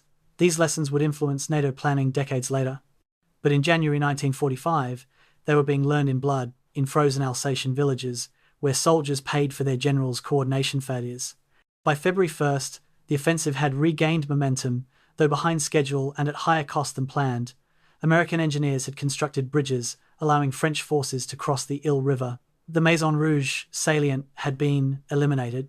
American forces in the south were again advancing toward the Rhine. French forces in the north were pushing toward Colmar itself. But the first week's coordination failures had cost approximately 1,000 Allied casualties that better coordination might have prevented, had delayed the offensive by at least 3 days, and had demonstrated that coalition warfare required constant attention to mundane details like radio frequencies and liaison procedures, details that military histories often ignore but that determine whether soldiers live or die. The Colmar offensive would ultimately succeed, but it would succeed messily, expensively, and with lingering questions about whether national pride had been worth the additional lives it cost. January 28, 1945. Captain Robert Hammond of the 6th Engineer Special Brigade stands on the frozen bank of the Ile River, studying the far shore through binoculars and calculating how many of his men will die in the next 12 hours. The math is brutally simple. The river is 180 feet wide at this crossing site. German machine gun positions on the opposite bank are clearly visible, concrete bunkers spaced every 75 yards, interlocking fields of fire that will turn the water into a killing zone. His mission is to construct a tactical bridge capable of supporting 30-ton vehicles, which means the bridge must be anchored on both banks, which means engineers must cross under fire, establish the far bank anchor points while under fire, and maintain the crossing site while under fire. The engineer manual estimates 40% casualties for this type of operation. Looking at the German positions, Hammond thinks 40% is optimistic, but the French attack has stalled for want of river crossings, which means American forces are exposed, which means the bridge must be built regardless of cost. He checks his watch. The artillery barrage begins in 30 minutes. The 6th Engineer Special Brigade represented the American military's institutional solution to river crossing problems. Formed after hard lessons in North Africa and Italy, these units specialized in assault crossings, forcing rivers against opposition, building tactical bridges under fire, maintaining supply routes across water barriers. They trained extensively with specialized equipment, pneumatic assault boats, M2 treadway bridge sections, smoke generators, amphibious vehicles. Their personnel were selected for physical toughness and psychological resilience because the nature of their work was essentially suicidal. Engineers had to work slowly, methodically, precisely. Bridge construction cannot be rushed while under direct enemy fire. Infantry could take cover, maneuver, use terrain. Engineers had to stand in the open, holding bridge sections, driving pilings, performing tasks that required both hands and full concentration while bullets and shells arrived. The casualty rates in engineer units during river crossings typically exceeded those of assault infantry. The men who volunteered for this duty were either very brave or didn't understand what they were signing up for. Most who survived one crossing understood exactly what subsequent crossings would cost. The artillery preparation for Hammond's crossing site began at 0600 hours. 120 guns, mostly 105mm and 155mm, howitzers fired for 40 minutes on a front, 800 yards wide and 300 yards deep. On the German-held side of the Ile, the objective was not destruction, though some German positions would certainly be destroyed. The objective was suppression, forcing German defenders to stay in their bunkers, to keep their heads down, to be blinded and deafened and disoriented when the actual crossing began. Smoke shells mixed with high explosive, creating a wall of smoke and dust that screened the far bank. Chemical mortars added to the smoke screen, creating artificial fog thick enough to hide boats on the water. The sound was apocalyptic, a continuous rolling thunder that made communication impossible and could be heard 10 miles away. German defenders, huddling in their bunkers, knew exactly what the barrage meant. The Americans were coming across. The only question was where. At 0640, the first assault boats hit the water. Pneumatic boats carrying 10 men each, infantry from the 75th Division, who would establish the initial bridgehead and protect engineers during bridge construction. The boats were paddled, not motored, because motors would attract fire. The Ill's current, normally sluggish, had been increased by German engineers opening upstream locks, now running at nearly 4 miles per hour.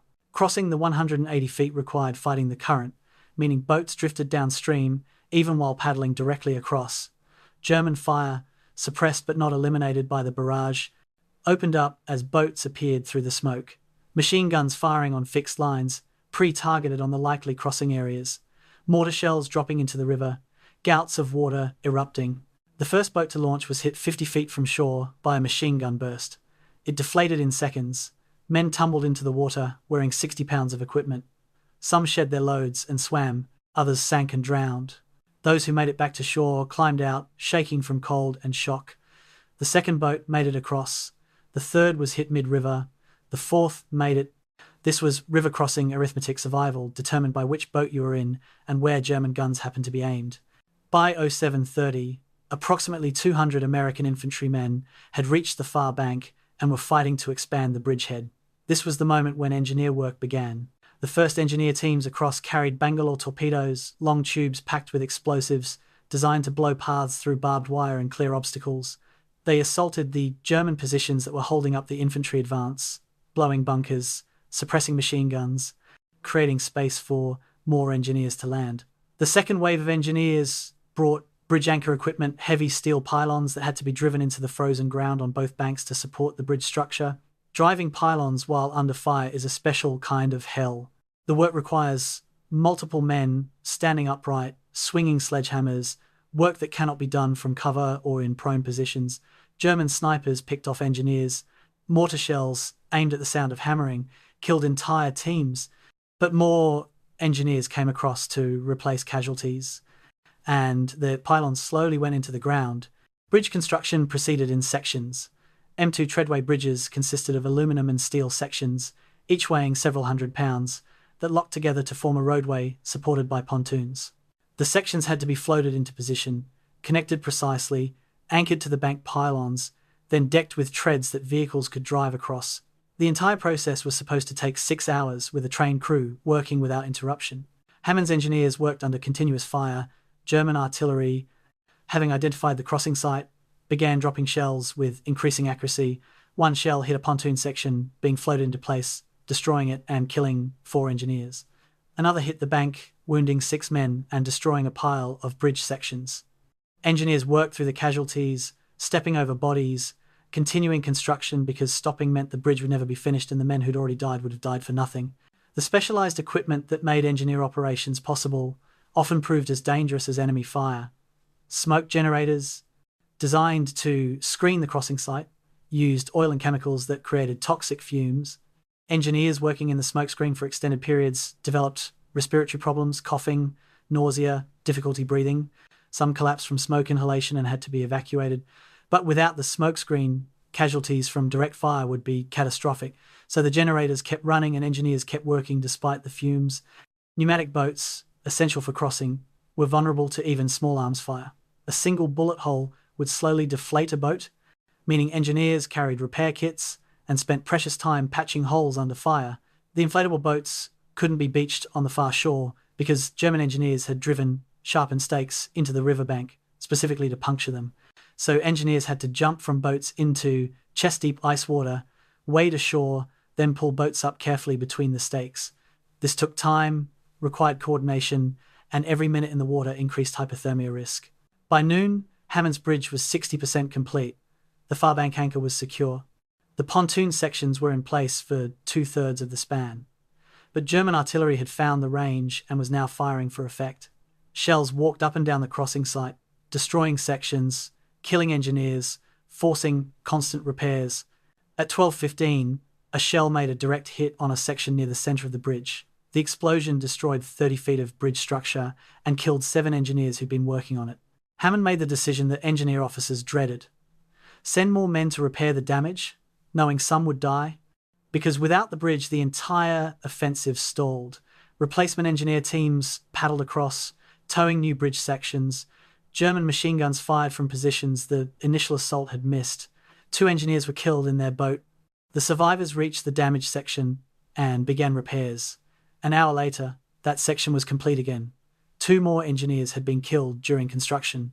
The bridge crept toward completion, each foot of progress measured in casualties. The first vehicle across Hammond's Bridge was a Sherman tank from the 12th Armored Division. The time was 14:20 on January 29th. From first artillery shell to first vehicle, 8 hours and 20 minutes. Close to the estimate, though casualty rates had exceeded even the pessimistic projections. Of the 240 engineers who'd participated in the crossing, 48 were dead, 82 were wounded, seriously enough to require evacuation, and 16 were missing, presumably drowned or killed by artillery and never recovered. Total casualties, 146 out of 240, 61%. But the bridge was complete, vehicles were crossing, and French forces could now resume their offensive. By nightfall, an entire regiment of French armour had crossed on Hammond's Bridge and was advancing toward Colmar. The Ill River, which had stopped French First Army for 3 days, was now behind them. The cost had been appalling. The result was decisive. Similar scenes played out at 11 other crossing sites along the Ill. American engineers from multiple battalions, the 82nd Engineer Combat Battalion, the 237th Engineer Combat Battalion, the 16th Engineer Combat Battalion forced crossings and built bridges at each site. The casualty rates varied from merely 30% to as high as 70%, depending on German defensive strength and luck. By February 1st, 12 major tactical bridges spanned the Ill River, and French forces were across in strength. The engineering feat was remarkable, constructing and maintaining crossing sites under fire at multiple locations simultaneously while suffering catastrophic casualties. In the history of American combat engineering, the Colmar River crossings rank with the Rhine crossings at Remagen and the Bailey bridges in Italy as examples of extreme sacrifice in service of operational necessity. The psychological toll on engineer units was severe. Combat engineers experienced casualty rates comparable to assault infantry, but with a critical difference. Infantry could take cover, could withdraw if situation became untenable, operated with at least the illusion of individual agency. Engineers had to stand in position and complete their work, had to remain exposed until the job was done, had no option to maneuver or seek cover. The feeling of helplessness being shot at while trying to drive a pylon or carry a bridge section created trauma that persisted for decades. Post-war studies of engineer personnel from the Colmar operation found elevated rates of combat stress reactions, depression, and what would later be called PTSD. The men who built those bridges paid twice. Once in immediate physical casualties, again in long-term psychological damage. Yet the mission was accomplished. By early February, the logistical constraint that had paralyzed French First Army, the inability to cross the Ill River, no longer existed. American engineering expertise and sacrifice had solved a problem French forces couldn't solve themselves. This created another layer of complicated emotion in Franco-American relations. French commanders were grateful for the bridges and resentful that they needed American help to build them. American engineers were proud of their achievement and bitter about the casualties required. Both perspectives were valid. The bridges stood as monuments to coalition warfare's complexity, where one partner's weakness required another's sacrifice, where success demanded subordinating national pride to operational necessity, where the cost of cooperation was measured in young men's lives. The Ill River would claim no more Allied casualties. The engineers who'd forced those crossings had paid the bill for everyone who came after. The bridges they built, some of which remain in use in modified form today, are their memorial. January 30th, 1945. Lieutenant Colonel Jacques Massou, commanding a squadron of French 5th Armored Division, stands in the turret of his Sherman tank, watching the landscape ahead transform from obstacle into opportunity. For 2 months, Alsace's rivers and canals have channeled operations, dictated tactics, turned warfare into a slow, grinding battle for crossing points and fortified villages. But his squadron has just crossed the Ill River on one of the newly constructed American bridges, and ahead lies relatively open ground, stretching toward Colmar. The frozen fields, while far from ideal tank country, are trafficable. The villages between here and Colmar are smaller, less heavily fortified than the strong points French forces have been assaulting for weeks. Most critically, German forces appear to be in motion, not advancing but withdrawing, pulling back toward the Rhine, creating the kind of fluid situation where armor can exploit. Massu orders his squadron to advance. 40 tanks, mostly American-built Shermans with a few French crude tank destroyers, begin to roll. After weeks of positional warfare, the battle is finally becoming mobile. But mobile warfare brings its own lethal surprises. French 5th Armoured Division represented France's attempt to build a modern mechanized force. Equipped entirely with American vehicles, Shermans, Merten, tank destroyers, half-tracks, trucks, and trained in American combined arms doctrine, the division had fought through the Vosges Mountains in bitter terrain, poorly suited to armor. Now, finally, it had the kind of ground and operational situation that armor divisions were designed to exploit. The division's 190 tanks constituted the most powerful strike force in French First Army, but power without experience is dangerous. Many of 5th Armoured's crews were newly trained, having only months of experience with their vehicles. Tank commanders who'd been resistance fighters in 1943 were now leading armoured assaults with minimal combat experience. They possessed courage and motivation in abundance. They lacked the hard-won tactical knowledge that veteran tankers accumulated through survival. The American 12th Armoured Division, attacking from the south, faced similar challenges despite being better equipped and trained. The division had arrived in theatre in December and had conducted its first combat operations during the Colmar offensive. Its 265 tanks represented a crushing advantage in firepower if they could be employed effectively, but Alsatian terrain presented problems that training in America hadn't addressed. The region's extensive irrigation system, designed for agriculture, created a network of ditches and channels that were invisible under snow but catastrophic to vehicles. Tanks weighing 30 tons would break through snow-covered ground and drop into 6-foot ditches, throwing tracks, breaking suspensions, immobilizing themselves. The frozen canals and rivers, which appeared solid enough to cross, could collapse under vehicle weight, plunging tanks through ice into water deep enough to drown crews. Every advance required route reconnaissance, mapping of obstacles, identification of safe paths, tasks that consumed time, and exposed reconnaissance units to fire. The village of Jebsheim demonstrated how terrain and inexperience could turn armor advantage into disaster. On January 30th, elements of 12th Armoured Division approached Jebsheim from the south, intending to bypass German defences and race for Neuf-Brisach on the Rhine. Intelligence reported light German presence, mostly rear echelon troops preparing to withdraw. The reality was a minefield covering the southern approaches, unmarked, covering approximately 1 square kilometre, laid by German engineers weeks earlier in anticipation of exactly this kind of attack. The lead American tanks hit the minefield at 1500 hours. The first Sherman detonated a telemine, 60 pounds of explosive designed to destroy tank tracks. The explosion blew the tank's track off and jammed its drive sprocket. The tank stopped, disabled. The second tank attempted to go around, hit another mine, also disabled.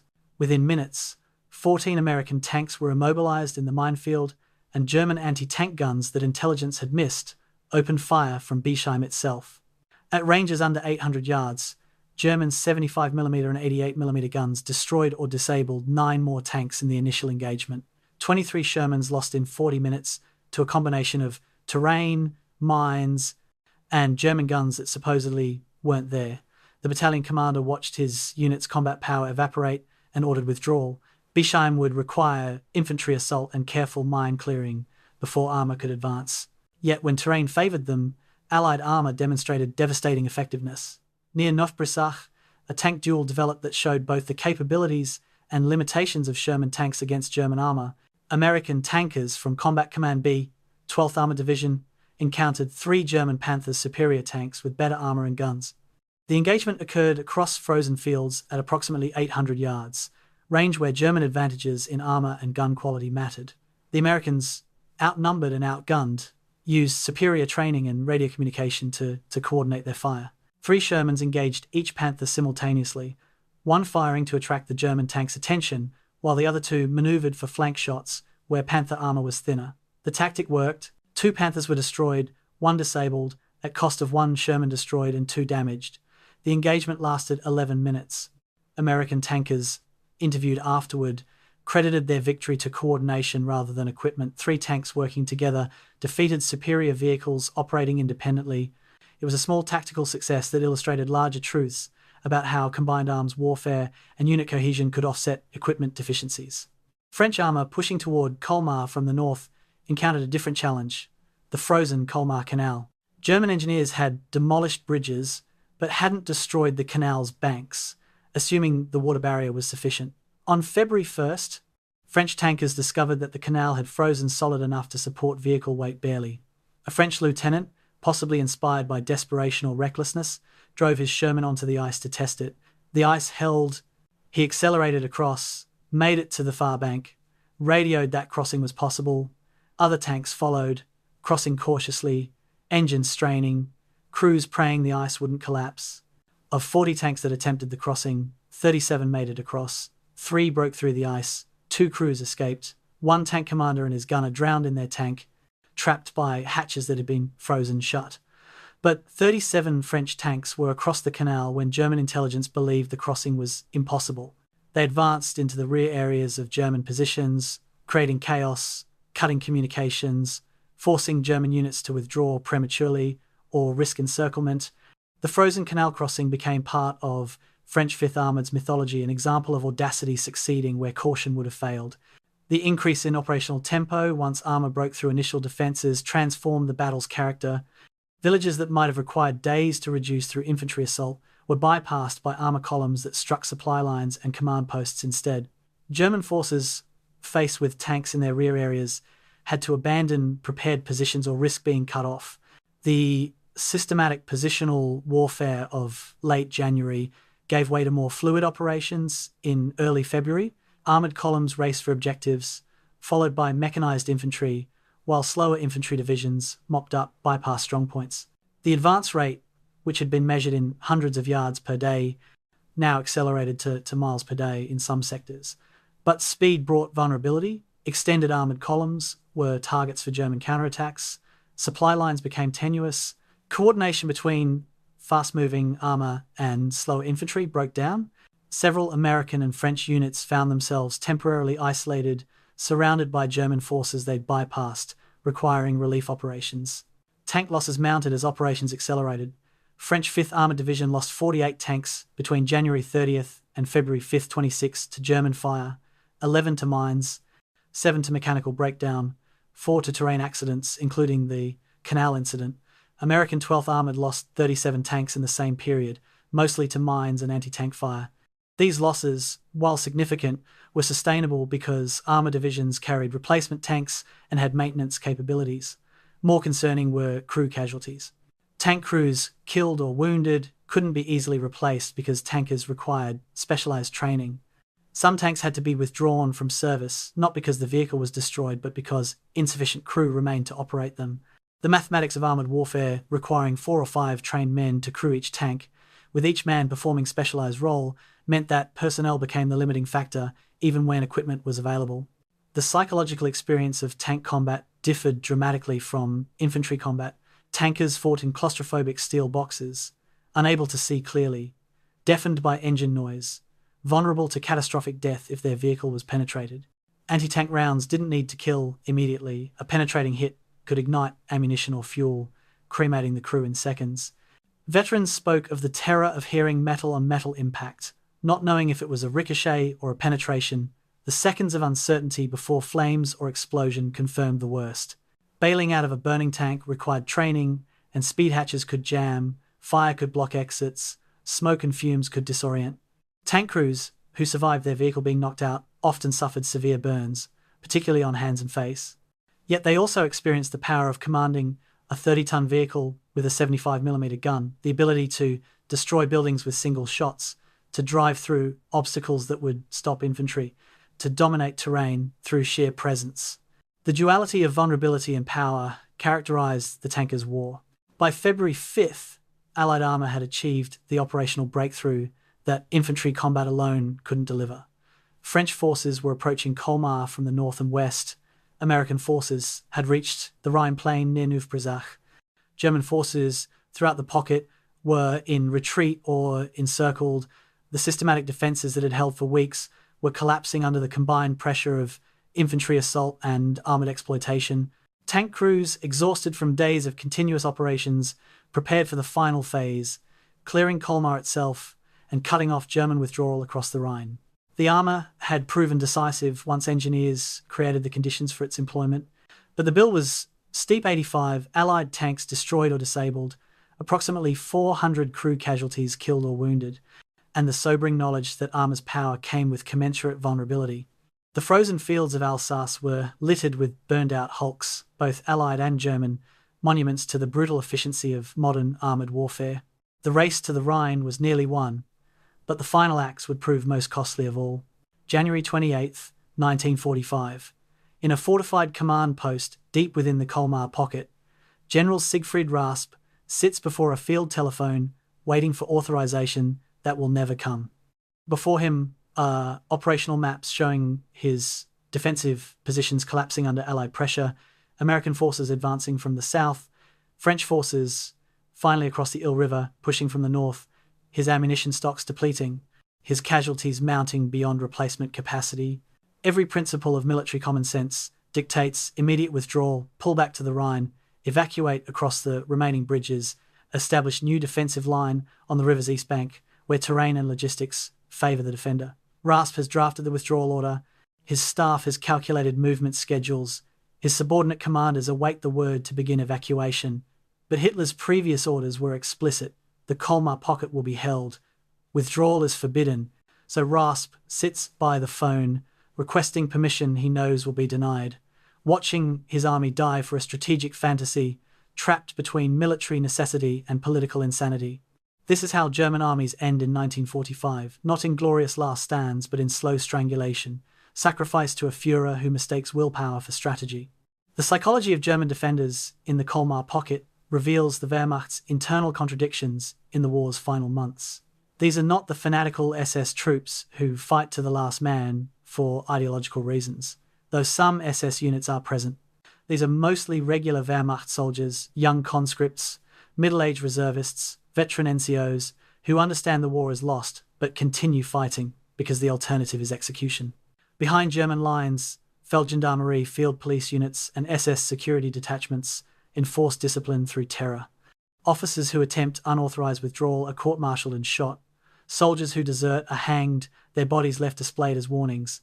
The machinery of Nazi control functions efficiently even as the Reich collapses. So German soldiers fight not from belief in victory but from immediate fear of their own regime. They defend villages they know will fall, hold lines they know will break, follow orders they know are militarily nonsensical, because the gun aimed at their backs is more immediate than the enemy artillery falling from the front.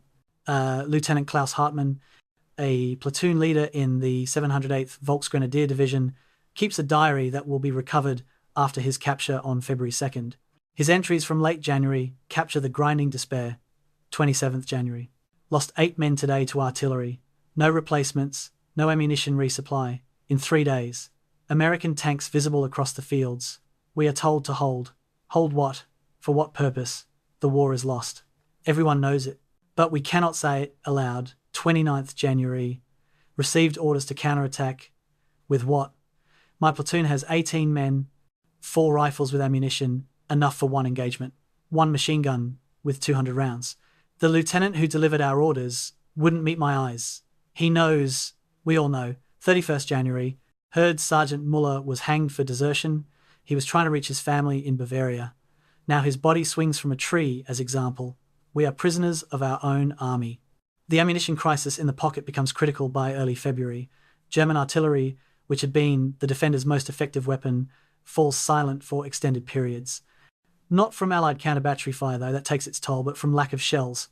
Battery commanders are ordered to ration ammunition to 10 shells per gun per day, then 5, then fire only at confirmed targets of highest priority. Infantry units face similar shortages. The standard allocation of 150 rounds per rifleman decreases to 75, then 50, then whatever can be scrounged from casualties. Machine gunners, backbone of German defence, receive strict orders. Fire only in bursts of 5 rounds, only at ranges under 200 metres, only at targets certain to be hit. The psychological impact is severe. Soldiers understand that when their ammunition runs out, they have 3 choices: surrender, fight with bayonets and entrenching tools, or be overrun. These are not inspiring options. Supply convoys attempting to cross the Rhine to resupply the pocket face a gauntlet that few survive. Allied fighter bombers, P-47s and P-51s, patrol the Rhine bridges constantly, whenever weather permits. German truck drivers have life expectancy measured in trips, not months. Convoys move at night, without lights, across bridges already damaged by previous air attacks. Trucks carrying artillery shells, if hit, explode spectacularly, destroying adjacent vehicles and sometimes damaging the bridge itself.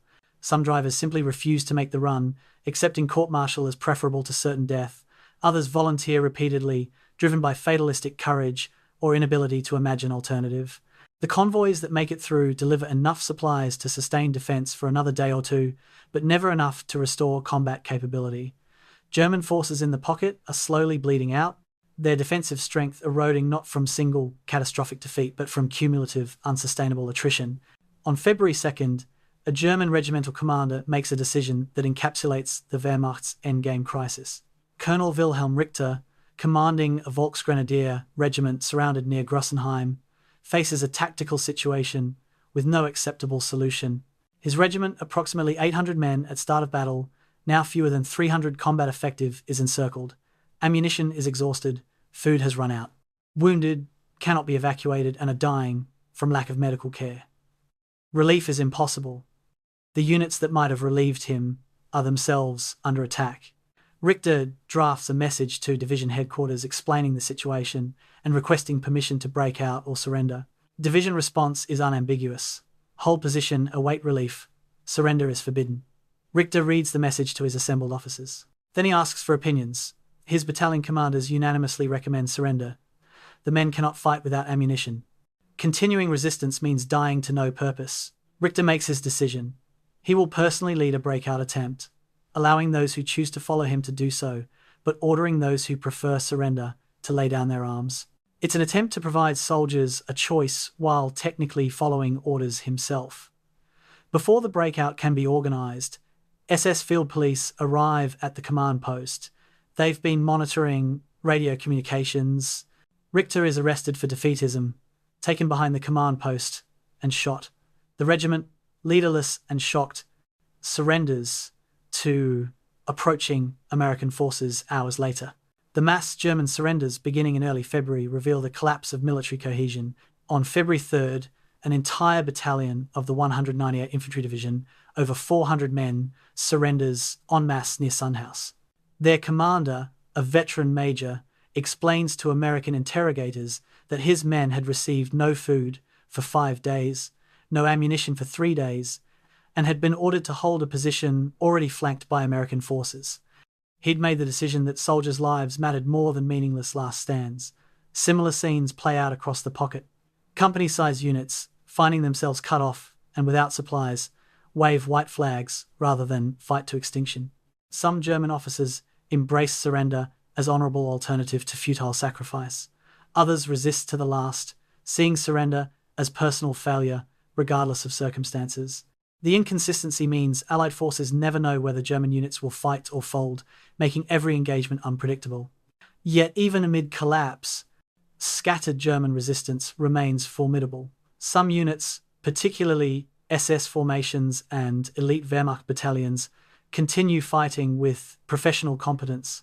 These aren't fanatics, though. Some are ideologically motivated, but professional soldiers who see their job as inflicting maximum casualties on the enemy, regardless of strategic hopelessness.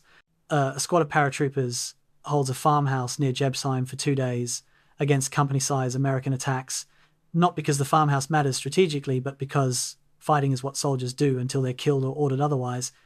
When they finally run out of ammunition and surrender, they've inflicted 30 American casualties while suffering 8 killed from their 12-man squad. The Americans who captured them express grudging respect. This is warfare reduced to its essence, technical competence applied to tactical problems without reference to strategic purpose. These soldiers fight brilliantly for a cause that's already lost, a dichotomy that characterizes the Wehrmacht's final months. Hitler's response to Rasp's deteriorating situation demonstrates the Führer's complete detachment from reality. When Rasp sends yet another message on February 3rd explicitly requesting permission to evacuate the pocket, Hitler's response is to relieve him of command. Again, this is Rasp's second relief in the Colmar operation, though his replacement won't even reach the pocket before it collapses entirely. Hitler's order is accompanied by instructions for 19th Army to launch counterattacks with what forces, using what supplies, toward what objective remains unspecified. The order is military gibberish, the kind of directive that could only come from someone who's lost touch with physical reality. German staff officers receiving these orders face impossible choices: obey and sacrifice soldiers to meaningless operations, or disobey and risk execution themselves. Most choose a middle path, acknowledge the orders, report difficulties implementing them, delay until events overtake directives. It's bureaucratic resistance masquerading as military process, the Wehrmacht's dying institutional structure trying to protect soldiers from their supreme commander's madness. The human cost of Hitler's no-retreat orders is tallied in American and French intelligence estimates. German casualties in the Colmar Pocket from January 20th through February 5th are estimated at 8,000 killed or died of wounds, plus another 22,000 captured. These don't include the thousands of German soldiers who froze to death in inadequate positions, died from untreated wounds when medical supplies ran out, or simply disappeared in the chaos of the battle's final days. The divisions that entered the pocket in January emerge as shattered remnants, if they emerge at all. The 708th Volksgrenadier Division, which began the battle with approximately 10,000 men, surrenders fewer than 1,800. The rest are casualties, scattered, or successfully evacuated. The human debris of Hitler's strategic fantasy litters, the frozen fields of Alsace, young men's lives expended for no conceivable military or political purpose, sacrificed to a dictator's inability to accept reality.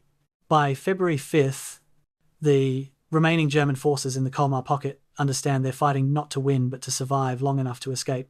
The Rhine bridges are still standing, though under constant attack. Withdrawal without orders means execution, but remaining in position means encirclement and capture or death.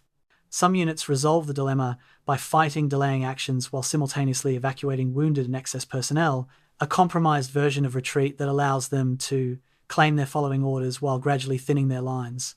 Other units, trapped by geography or Allied advances, have no option to withdraw and prepare for last stands or surrender. The Wehrmacht, which began this war as Europe's most formidable military machine, is ending it fragmented into unit-level decisions, where junior officers and sergeants determine how their men will die or survive.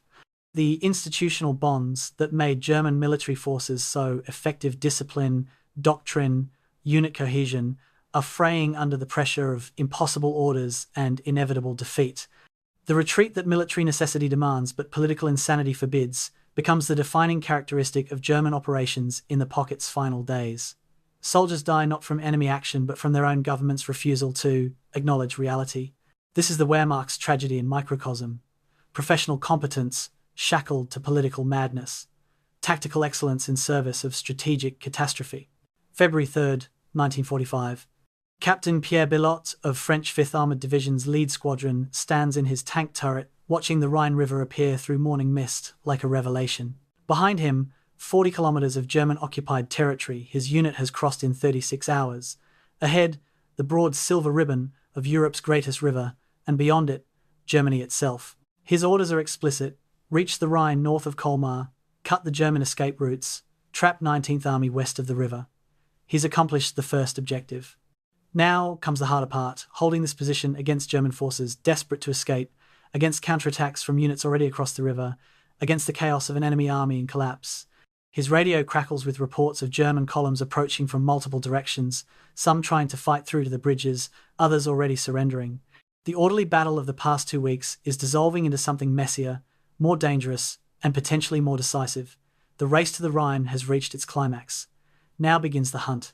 The American drive from the south accelerates with stunning speed once armor breaks through the initial defensive crust. 12th Armored Division, finally free of the fortified villages and water obstacles, races northeast toward Nordwind at speeds that surprise even their own commanders. Combat Command A covers 25 miles in 36 hours, not impressive by Blitzkrieg standards, but remarkable, considering they're advancing through retreating German forces, clearing roadblocks, accepting surrenders, maintaining cohesion across dispersed columns. The tankers develop a rhythm. Lead tanks engage any resistance, infantry clears the opposition. Column continues while follow-on units mop up. Villages that might have required day-long battles are bypassed if resistance is heavy, seized in minutes if opposition is light. The operational tempo overwhelms German defensive coordination. By the time German commanders identify where American spearheads are, those spearheads have already advanced beyond the identified location. German engineers, following standing orders, attempt to destroy infrastructure as they retreat. Every bridge, every ferry point, every crossing site receives demolition charges. The systematic destruction creates a problem. German forces trying to evacuate need those same bridges. A desperate calculus develops where German engineers must time demolitions precisely late enough that friendly forces can cross, early enough that pursuing allies can't. The timing often fails. On February 4th, near Nordwind, American artillery catches a German column midway across a Rhine bridge. The shells don't destroy the bridge, but kill hundreds of German soldiers packed onto it. The survivors scatter, some continuing across, others retreating west. The bridge too damaged for further use, but not completely destroyed. German engineers, watching their own troops die, face impossible decisions about when to blow structures. Wait too long and Americans capture the bridge intact. Act too early and German soldiers are trapped on the wrong side. Some engineers refuse orders, allowing one more column to cross before demolishing. Others follow orders precisely, dooming retreating units. The human consequences of military engineering become grimly visible. French cavalry, actual horsemen, an anachronistic unit that somehow survived into mechanized warfare, achieve one of the battle's strangest successes. On February 4th, a French cavalry reconnaissance squadron, riding Moroccan horses, discovers a German pontoon bridge at Chalampé, still intact, and guarded by only a platoon of engineers. The cavalry charges, this is not hyperbole, they literally gallop at the bridge, overwhelming the stunned German defenders before demolition charges can be detonated. The bridge, capable of supporting vehicles, is captured intact. Within hours, French armor is crossing, exploiting the bridgehead, cutting off German retreat routes. The image is surreal. Horses and tanks, 19th century tactics enabling 20th century exploitation. French newspapers, starved for positive stories, will celebrate the cavalry charge as evidence of French martial spirit. The actual value is purely tactical, one bridge preserved out of dozens destroyed. But symbolism matters in coalition warfare, and the cavalry's success becomes propaganda victory regardless of strategic significance. The civilian population caught in the pocket's collapse experiences fresh horror. 40,000 French civilians have been trapped in German-occupied territory for months. Now, as German forces retreat and Allied forces advance, these civilians find themselves in the worst possible position, caught in the actual combat zone. Villages change hands multiple times. Artillery fire doesn't distinguish between military and civilian targets. Families huddle in cellars while battles rage above them. Some attempt to flee toward Allied lines, according crossfire, killed by bullets meant for soldiers. Others remain hidden, praying the fighting will pass them by. The old and very young suffer disproportionately, unable to flee, vulnerable to cold and hunger, dying in numbers that won't be fully tallied until after the battle. French Army Civil Affairs units, following the combat troops, discover scenes of devastation. Bodies in the streets, starving families, homes destroyed, an entire population traumatized by liberation that came as violence. German forces trapped between the Rhine and advancing Allied armies face three options, all bad. Fight and die in hopeless last stands, surrender and spend years in prisoner camps, attempt to swim the Rhine, a feat few will survive in February water temperatures. Some units choose organized surrender, their officers negotiating terms with advancing Americans or French. Other units fragment, with individual soldiers making individual choices, some throwing down weapons and walking toward Allied lines with hands raised, others hiding in ruins, hoping to evade capture, a few attempting the river crossing despite its near impossibility. The Rhine, which Germans have defended as sacred boundary, becomes a barrier trapping their own soldiers. Those who attempt to swim die of hypothermia within minutes. Bodies float downstream for days afterward, recovered by military police and civilians. Grim testament to desperation's consequences. The weather, which had been miserably cold throughout the battle, now shifts with cruel irony. Temperatures rise above freezing for the first time in weeks. The snow begins to melt. The frozen ground, which had at least been solid, becomes mud. The canals and rivers that had been ice-covered obstacles become water obstacles again. Roads turn to quagmires. Vehicle movement slows. The rapid advances of early February bog down in literal mud, as well as tactical complexity. Tanks that could cross frozen fields now stick in thawing earth. Supply trucks bringing ammunition and fuel forward can't reach frontline units. The same thaw that makes conditions marginally more bearable for infantry creates logistical nightmares for mechanized forces. Nature, indifferent to human warfare, imposes its own constraints on operations. American artillery, supporting the final drive, achieves a level of coordination and effectiveness that represents the apex of World War II fire support. Forward observers, attached to lead tank units, call fire missions directly to battalion fire direction centers, which coordinate responses from multiple artillery battalions. Time from target identification to shells arriving, frequently under 3 minutes, German columns attempting to retreat, German strongpoints trying to resist, German counterattacks attempting to open escape routes, all are broken by concentrations of American artillery fire that deliver hundreds of shells on target within minutes. The killing efficiency is industrial. Prisoners describe the terror of artillery barrages, where the ground itself seems to explode, where trenches collapse, burying occupants, where the noise and concussion alone shatter sanity, even if shrapnel doesn't tear flesh. This is American material superiority at its most brutal, unlimited ammunition, supporting professional fire direction, destroying targets through sheer weight of explosives. German forces have no answer. Their own artillery, starved of shells, falls silent. The fight becomes one-sided massacre. Near Neuf-Brisach, the last significant German resistance coalesces around the historic fortress town. Approximately 3,000 German troops, mixture of Wehrmacht infantry, SS holdouts, and fortress troops occupy the star-shaped fortifications built by Vauban in the 17th century. American 3rd Infantry Division surrounds the town on February 4th and demands surrender. The German commander, a colonel whose name will be lost to history, refuses. His reasons remain unclear, possibly belief that relief is coming, possibly fear of SS enforcers, possibly simple stubborn determination that surrender is dishonourable regardless of circumstances. Whatever his motivation, it condemns his garrison and the French civilians trapped inside to 4 more days of pointless suffering. American artillery begins systematic bombardment, 10,000 shells in the first 24 hours. The Baroque geometry of Vauban's fortress, designed to deflect cannonballs, proves inadequate against modern high explosive. The town's buildings collapse, fires rage uncontrolled, civilian casualties mount. French forces entering Colmar itself on February 2nd experience the emotional culmination of their long struggle. The city, symbolic heart of Alsace, has been German-occupied since June 1940. Its liberation represents not just tactical success, but national redemption. General de Lattre de Tassigny orchestrates his entry for maximum political and emotional impact. French flags appear on every tank. Tricolour bunting decorates vehicles.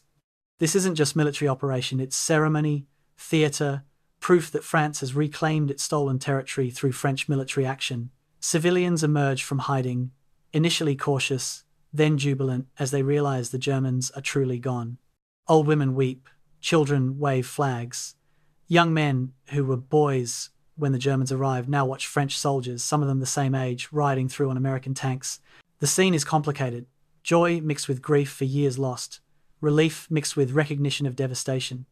Liberation mixed with revenge, as collaborators are identified and arrested. But Colmar's liberation, while symbolically crucial, is militarily incomplete. German forces remain west of the city, still fighting, still retreating. The Rhine bridges are still standing, still allowing evacuation. The battle isn't over, it's entering its final chaotic phase where destroyed German units either surrender en masse or fragment into scattered groups that must be hunted down individually. American and French intelligence estimates suggest that approximately 20,000 German soldiers have successfully evacuated across the Rhine. Another 30,000 remain trapped west of the river. The mathematics of encirclement favor the Allies, but converted to human terms, they mean thousands more casualties, German certainly, but also Allied losses in the final clearing operations. The race to the Rhine has been won. Now comes the grim accounting. The psychological state of German soldiers who successfully evacuate across the Rhine reveals the Wehrmacht's disintegration. These are defeated men who've abandoned equipment, abandoned wounded, abandoned unit cohesion to save themselves. They reach the Rhine's east bank with nothing but their lives. Many are wounded. Most are traumatized. All understand they've survived something catastrophic. German military police, collecting these survivors, attempt to reorganize them into combat units, but the men are broken. Post-battle reports from German commanders describe soldiers who won't follow orders, who desert at first opportunity, who've lost faith in military hierarchy and merely want to survive until war's end. The 19th Army that crossed into Alsace in June 1944 as occupation force has been destroyed in the Colmar Pocket. Some divisions lost 80% strength, others ceased to exist as organized formations. The soldiers who escaped carry with them the knowledge that Germany is dying, that no amount of propaganda can conceal the obvious, that the war is lost and further resistance merely prolongs suffering. This psychological collapse, multiplied across the entire Wehrmacht, is why Germany will surrender 3 months later. The final image of the race to the Rhine is not tanks and glory, but exhaustion and mud. Allied soldiers, having fought continuously for 2 weeks, are at the limits of human endurance. They're cold, hungry, frightened, angry, numb. They've seen friends killed, have killed enemies, have done things that will haunt them for decades. The villages they've captured are ruins. The casualties they've inflicted are beyond counting. The victory they've achieved feels less like triumph than survival. As French and American units reach the Rhine and establish defensive positions on its western bank, as the last German resistance west of the river is eliminated or surrenders, the soldiers collapse into whatever shelter they can find and sleep, the sleep of the utterly spent. The battle is effectively over. The suffering isn't. The Colmar Pocket has been eliminated, but at a cost that will take days to fully comprehend and lifetimes to fully process. February 2nd, 1945, 08:15 hours. Lieutenant Jean-Paul Sartre of French 2nd Moroccan Division, no relation to the famous philosopher, leads his platoon through rubble-choked streets into Colmar's centre and experiences a moment of cognitive dissonance so profound he will remember it 50 years later. This city, which has dominated French operational planning for months, which has consumed thousands of lives in its pursuit, is simultaneously intact and destroyed. The famous medieval architecture survives in places, half-timbered buildings still standing, church spires still pointing skyward, but entire blocks are flattened. Fires burn in a dozen locations. Bodies line the streets. German soldiers killed in the final retreat. A few French civilians caught in the crossfire. The populace emerges slowly from cellars, wary, uncertain whether the shooting has truly stopped. An old man approaches Sartre, speaks in Alsatian dialect, asks if the Germans are gone for good this time. Sartre, 23 years old, veteran of 2 years of combat, promises they are. The old man begins to weep. Liberation has arrived. It looks nothing like anyone imagined. The destruction of Colmar shocks even soldiers accustomed to war's devastation. Allied intelligence had estimated 10 to 15% structural damage. The reality is 40% of the city destroyed or severely damaged, 1,200 buildings completely demolished, 4,000 more damaged beyond immediate habitability, 12,000 civilians, 40% of the pre-war population homeless. The causes are multiple. German defensive preparations that fortified buildings and dug positions that invited artillery fire. Allied bombardment that necessarily targeted military positions in populated areas. The fighting itself, room to room and street to street, that turned buildings into strong points and strong points into rubble. And finally, the fires sparked by explosions, fed by February winds, spreading through wooden structures faster than the city's depleted fire department could respond. Colmar has been liberated, but the city that emerges from occupation barely resembles the city that entered it. General de Latre's triumphal entry on February 4th is carefully choreographed for political effect. French newsreel cameras record every moment. The general arrives in an open staff car, standing, visible, symbolic. His route takes him past the most intact buildings, avoiding the worst devastation. Crowds line the streets, not the entire population. Many are still sheltering or have evacuated, but enough to create the impression of unanimous joy. French flags wave. The Marseillaise is sung. Delattre delivers a speech in the city's main square, declaring that France has proven its military rebirth, that Alsace has been reclaimed by French arms, that the nation stands proud once more. For French national mythology, this moment is essential proof that France participated meaningfully in its own liberation, that the army of liberation that landed in Provence has fulfilled its promise. The political value cannot be overstated. At Yalta, meeting simultaneously, the Allies are negotiating post-war Europe's shape. France's seat at that table depends on military contributions. Colmar provides evidence of those contributions. But beneath the ceremony lies more complicated reality. The soldiers who actually captured Colmar are exhausted, traumatized, and in some cases deeply cynical about the political theatre. They know the cost. French First Army casualties for the entire Colmar operation, final accounting still incomplete, stand at 1,580 killed, 7,500 wounded. These numbers don't capture severity. Many of the wounded will die later from infections or complications. Many more will be permanently disabled. The 2nd Moroccan Division, which bore the brunt of northern fighting, has lost 65% of its strength, killed, wounded, or non-battle casualties. The division that entered battle as cohesive military formation exits as collection of survivors who will require months of reconstitution. When Delattre speaks of military rebirth, these soldiers hear the price of that birth in their own losses. American casualties add another dimension to the accounting. XXI Corps reports 1,350 killed, 5,600 wounded for the period January 20th through February 9th. These numbers, combined with French losses, total nearly 16,000 Allied casualties to eliminate the Colmar Pocket. Comparative analysis is instructive. The Battle of the Bulge, which dominates historical memory, cost roughly 19,000 American deaths over a longer period across a much larger front. The Colmar Pocket, proportional to forces engaged and duration, was nearly as costly. Yet where Bulge enters American historical consciousness as major battle, Colmar remains obscure footnote. The soldiers who fought it understand this disconnect. Their sacrifices, equivalent in scope to more famous battles, will be forgotten by history even as personal trauma persists for lifetimes. German losses are harder to calculate precisely but stagger in aggregate. Allied intelligence estimates 22,000 Germans captured during the offensive, approximately 2,000 killed in the final 2 weeks, though this number is certainly low given difficulty of counting bodies in chaotic final stages. Another 3,500 wounded, most captured when medical facilities were overrun. Perhaps 20,000 successfully evacuated across the Rhine, though many of these were wounded or non-combat effective. The 19th Army, which held the pocket with approximately 50,000 men in mid-January, has essentially ceased to exist as military formation. Its divisions are destroyed, its artillery lost, its logistics shattered.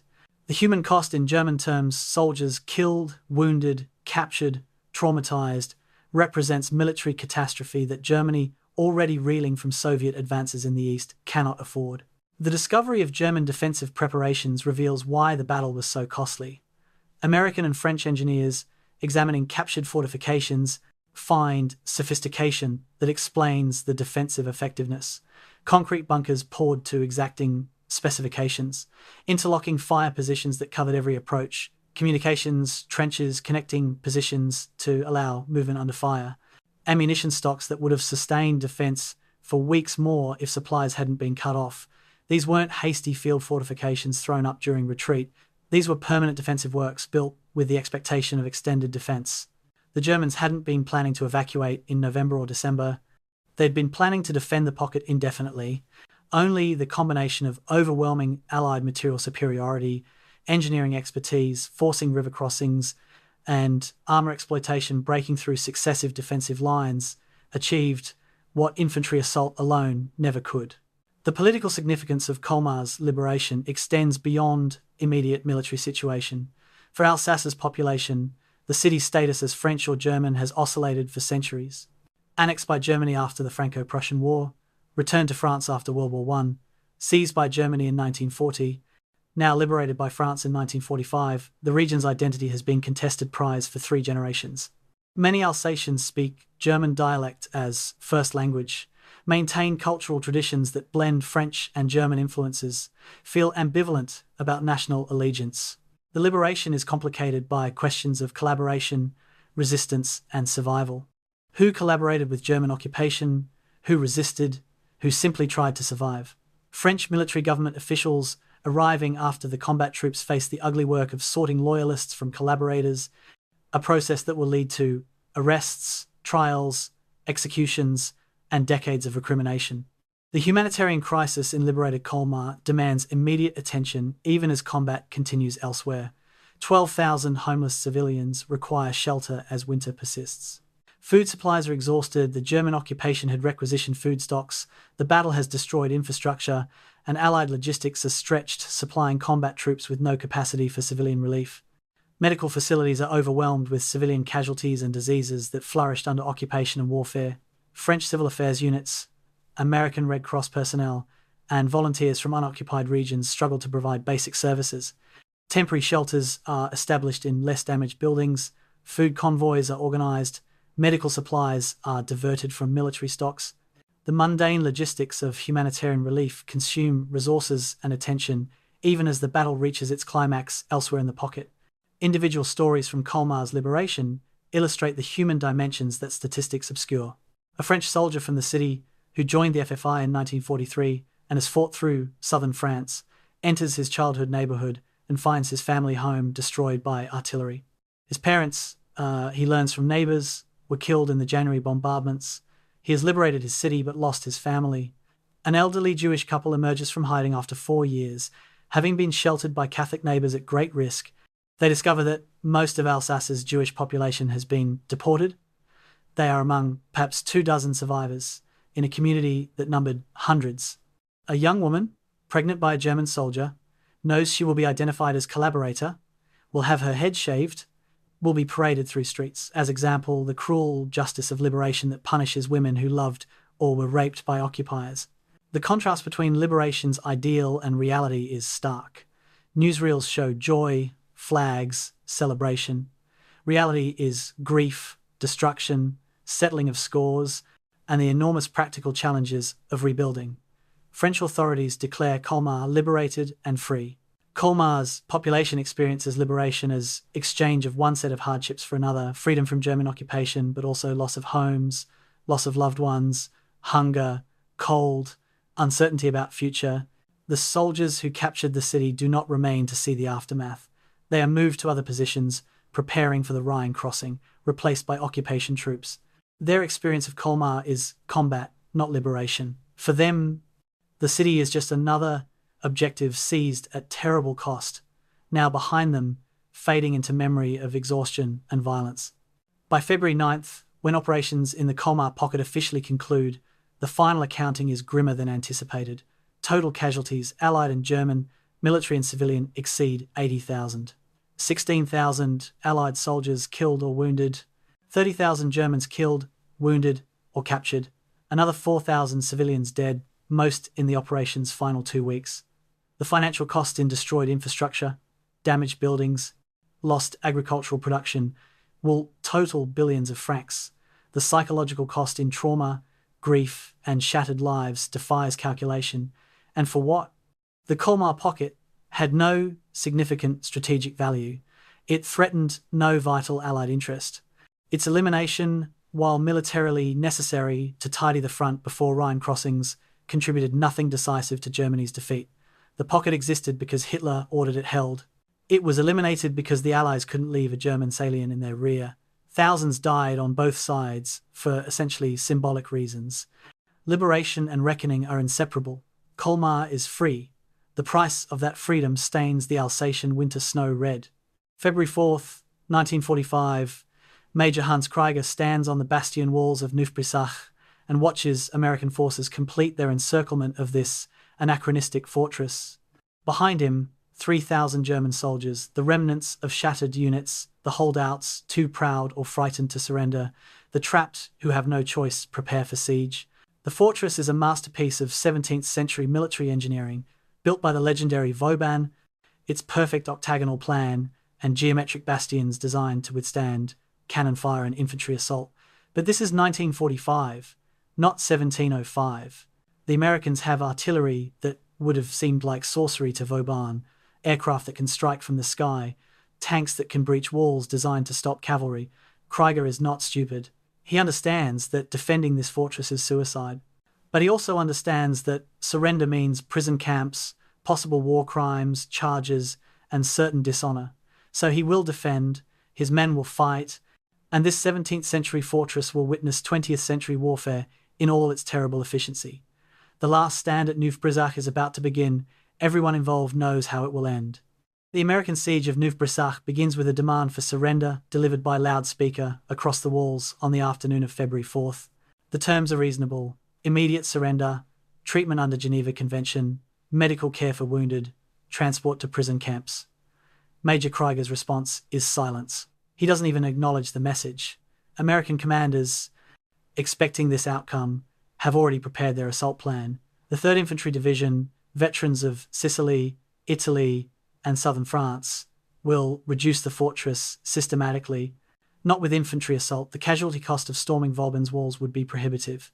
With artillery, with air power, with siege warfare adapted to modern materials, they will pound the fortress into submission, destroying its defenses, killing its garrison, until resistance becomes physically impossible. The medieval technique of siege updated for industrial warfare. The result is foreordained. Only the timeline and body count remain uncertain. The French civilian population trapped inside Neuf-Brisach experiences a nightmare, unique even in this war of nightmares. 200 civilians, mostly elderly and children who couldn't evacuate, shelter in the fortress's historic buildings and basements.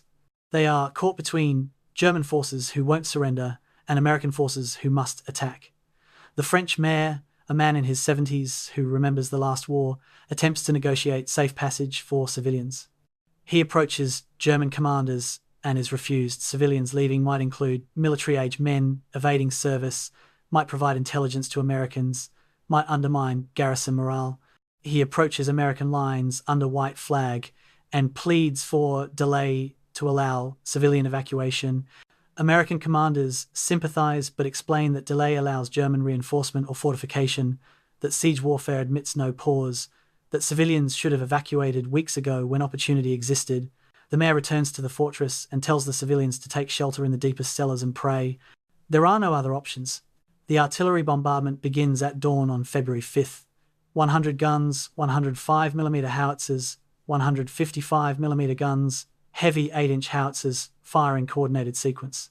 The fire plan prepared by 3rd Division artillery officers is methodical. First, suppression fire on the walls and bastions to prevent German observation and return fire. Second, systematic destruction of visible defensive positions, gun emplacements, machine gun nests, observation posts. Third, general bombardment of the interior to destroy structures, start fires, break garrison morale. The shells arrive with metronome regularity. High explosive rounds blow chunks from Vauban's carefully designed walls. Incendiary rounds start fires in the timber-framed buildings within. White phosphorus rounds create smoke and terror, burning through walls and flesh alike. The noise is continuous, overwhelming, impossible to escape. German soldiers in the basements feel each impact through the earth. Dust and debris rain continuously. The foundations themselves seem to shake. German defensive fire from Neuf-Brisach is sporadic and ineffective. The garrison has 3 artillery pieces, obsolete French 75s captured in 1940 with limited ammunition. They fire perhaps 20 rounds before American counter-battery fire destroys the gun positions. German infantry weapons, rifles, machine guns, Panzerfausts are useless against targets outside small arms range. The defenders can do nothing but endure the bombardment, hoping the walls hold, hoping the Americans will assault rather than simply shell the fortress to rubble. But the Americans don't assault. They methodically destroy 10,000 shells in the first 24 hours. Buildings collapse. Fires rage uncontrolled through the fortress's historic center. The church steeple, visible landmark for centuries, receives direct hits and topples. Water mains break, eliminating firefighting capability. Gas lines rupture, causing secondary explosions. The fortress becomes an inferno contained by its own walls. On the night of February 5th, A German major attempts to organize a breakout. His plan is desperate. Gather every combat-effective soldier, approximately 800 men, wait for darkness, concentrate on a single bastion, blow a hole in the wall with remaining explosives, rush through the breach, and attempt to fight through American lines. The plan has minimal chance of success. American forces surrounding the fortress are alert, dug in, supported by armor, but remaining in the fortress means certain death or capture. Some chance is better than none. The major begins organizing his men, preparing explosives, timing the attempt for 0300 hours when American alertness might be lowest, but he's been unaware that a SS officer remains in the fortress with orders to prevent unauthorized withdrawal. At midnight, during final preparations, the SS officer confronts the major, accuses him of cowardice and defeatism, and shoots him in the command post. The breakout attempt dissolves. The SS officer, having eliminated what he sees as defeatist conspiracy, returns to his position and waits for the bombardment to resume at dawn. Some German soldiers, witnessing this desert during the night, slipping over the walls and surrendering individually to Americans. They report the shooting to interrogators. American intelligence notes that even in final extremity, Nazi control mechanisms still function through terror. The American assault, when it finally comes on February 6th, is anticlimactic after 3 days of bombardment. Infantry from the 15th Infantry Regiment advance behind tanks and tank destroyers that provide direct fire support. They enter through breaches blown in the walls by artillery. The fortress interior is a moonscape of rubble and fires. Resistance is scattered and disorganized. Some German soldiers fight from cellars and ruins. Others surrender immediately. The Americans clear the fortress section by section, using tactics perfected in Italian and French urban combat. Tanks suppress, infantry clears, explosives eliminate strongpoints. The fighting is vicious in places where resistance materializes but brief. German soldiers are exhausted, shell-shocked, out of ammunition. Many have surrendered psychologically, even if they haven't dropped their weapons. By noon, American forces control most of the fortress.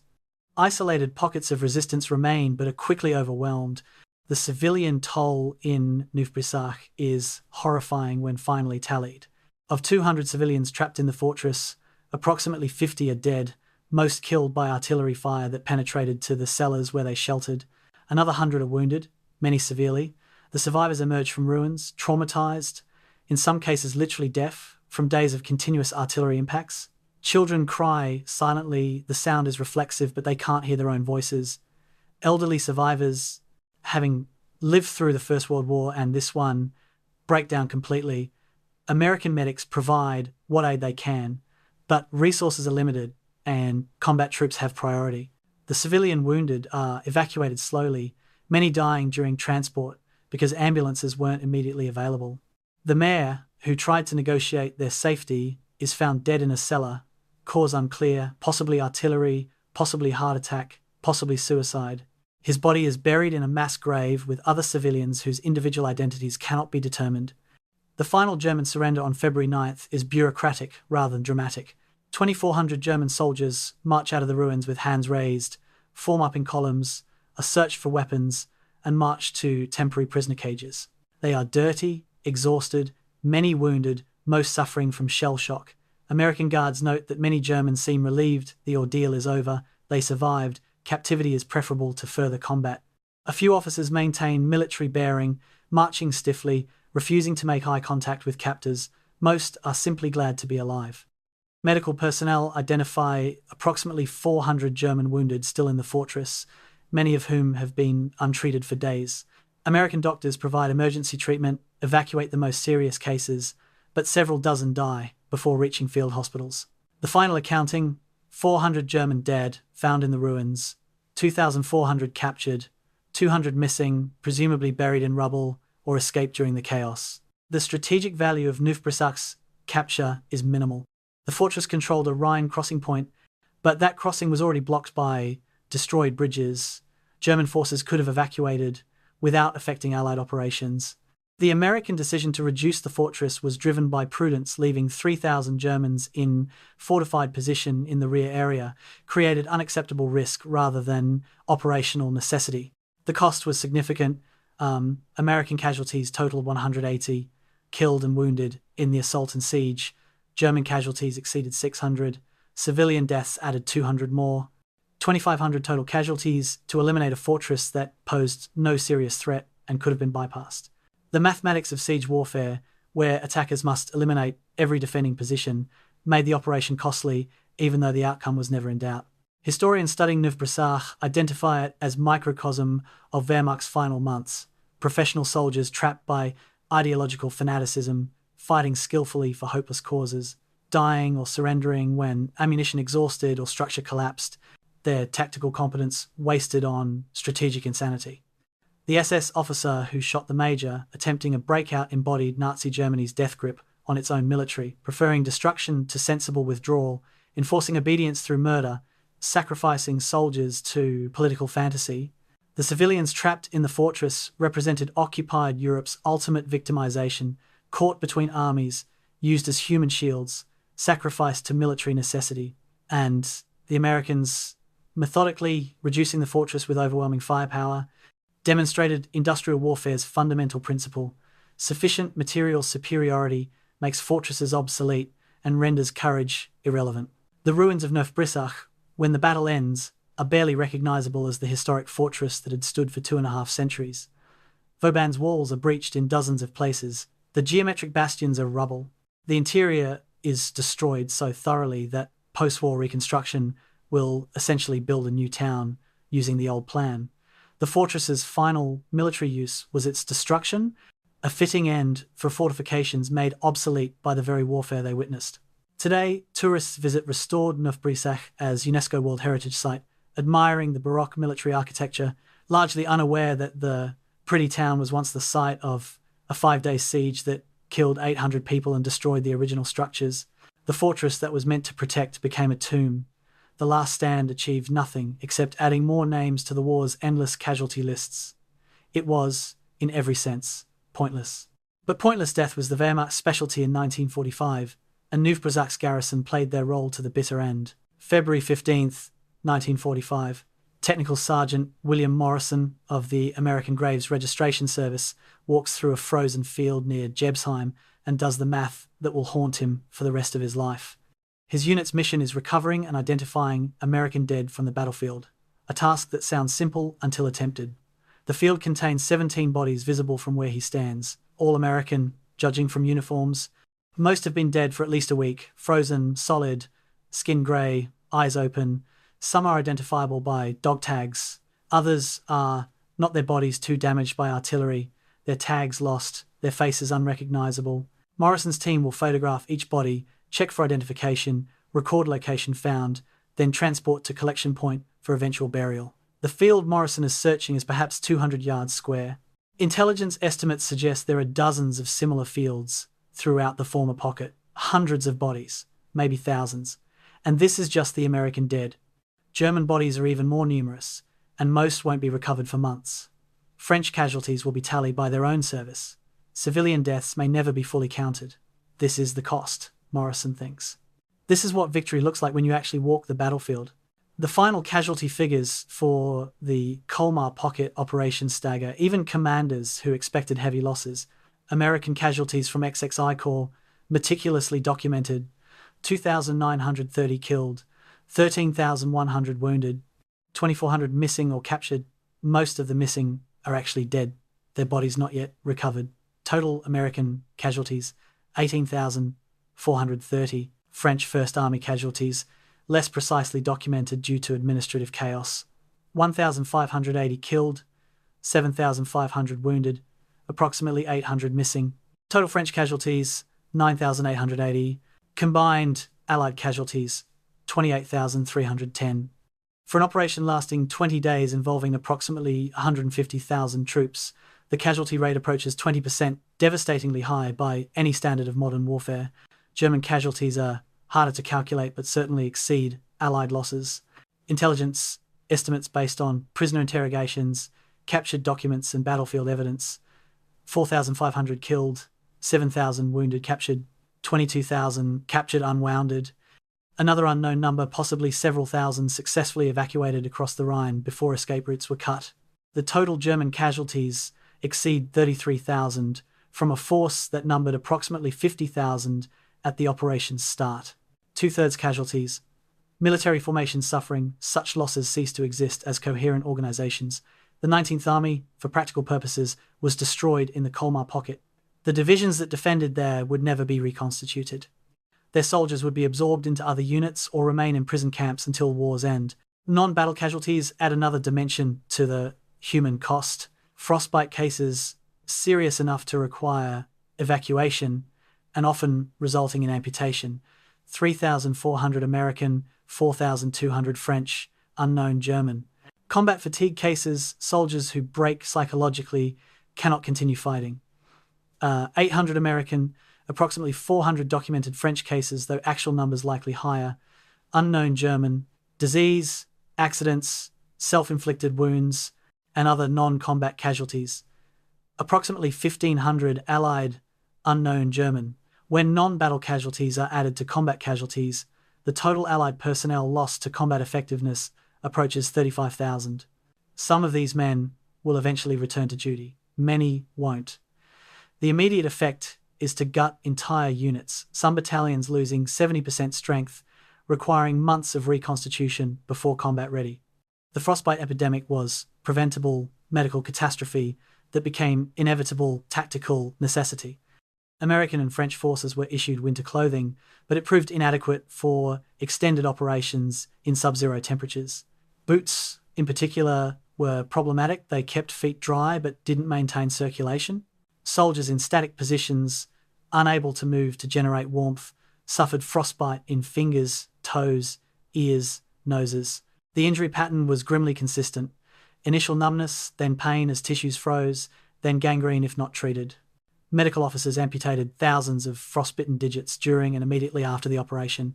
Some soldiers lost entire feet. The permanent disability rate from frostbite rivaled that from combat wounds. Yet the alternative, waiting for better weather, was strategically unacceptable. The operation proceeded despite weather because strategic and political considerations outweighed medical ones. Soldiers paid the price. The destruction of French divisions reveals operational consequences of casualty rates. 2nd Moroccan Division, which conducted the main French attack from the north, suffered 65% casualties, killed, wounded, and non-battle. The division that entered battle with approximately 14,000 men emerged with fewer than 5,000 combat-effective officers and NCOs who led from front and consequently suffered disproportionate casualties were almost entirely replaced during the battle. The division's cohesion, built over months of operations in Italy and southern France, shattered under casualty pressure. Reconstituting 2nd Moroccan Division required not just replacement personnel, but rebuilding institutional knowledge, re-establishing unit cohesion, retraining new soldiers. The process took until April 10 weeks of intensive work to restore combat effectiveness. Similar patterns affected other French divisions, with the result that French First Army was significantly weakened for subsequent Rhine crossing operations. American divisions suffered less severely in percentage terms but still sustained crippling losses. The 254th Infantry Regiment of the 63rd Infantry Division lost 58% of its rifle company strength in fighting around Jebsheim and Grissenheim. The regiment entered battle with approximately 3,200 men and emerged with approximately 1,300 combat effective. The 75th Infantry Division, which had been green when entering the pocket, lost over 3,000 casualties, learning the same lessons veteran divisions already knew. The 3rd Infantry Division, already battle-hardened, added another 2,000 casualties to its total. These losses, while sustainable in sense that replacement system could provide bodies, destroyed unit effectiveness because replacements lacked the training and experience of men they replaced. Combat effectiveness degrades not linearly with casualties but exponentially. A unit at 75% strength is not 75% as effective, but perhaps 50% effective, because loss of experienced soldiers disproportionately impacts capability. The comparison with other major battles reveals Colmar's relative obscurity despite its scale. The Battle of the Bulge, occurring simultaneously and dominating media coverage, cost Americans approximately 19,000 killed over 6 weeks, across front involving 400,000 troops. Colmar cost Americans nearly 3,000 killed in 3 weeks, across front involving 75,000 troops. Proportional casualty density was higher at Colmar, yet Bulge dominates historical memory while Colmar remains obscure. The reasons are multiple. Bulge was German offensive threatening strategic crisis, making it newsworthy. Colmar was Allied offensive, tidying the front, less dramatic. Bulge occurred in American sector, Colmar in combined Franco-American sector, making American casualties seem less significant. Most fundamentally, Bulge fit narrative of American forces meeting crisis and prevailing. Colmar was messy coalition operation with divided credit. History remembers clean narratives, forgets complex ones. Field hospitals during and after the Colmar operation were overwhelmed beyond capacity. Evacuation hospitals designed to handle 200 patients simultaneously were treating 500. Surgical teams worked 24-hour shifts. Morphine supplies ran low. Plasma supplies ran low. The wounded kept arriving. Doctors performed triage by brutal calculus. Those likely to survive with treatment received priority. Those unlikely to survive, even with treatment, received comfort care. Those with minor wounds waited. Some soldiers died waiting for surgery that might have saved them had resources been unlimited. Medical personnel, traumatized by the choices they had to make, suffered psychological casualties equal to combat troops. Post-war studies found elevated rates of PTSD, substance abuse, and suicide among medical personnel who served in Colmar field hospitals. They'd done everything possible and it hadn't been enough. The guilt proved unbearable for some. Civilian casualties from the Colmar operation are documented only partially, with estimates varying widely. Conservative estimates suggest 2,000 civilian dead, mostly from artillery fire and aerial bombardment. Higher estimates approach 4,000, including indirect deaths from exposure, starvation, and disease during and after the battle. 12,000 civilians were rendered homeless in Colmar alone. Tens of thousands more across the pocket were displaced.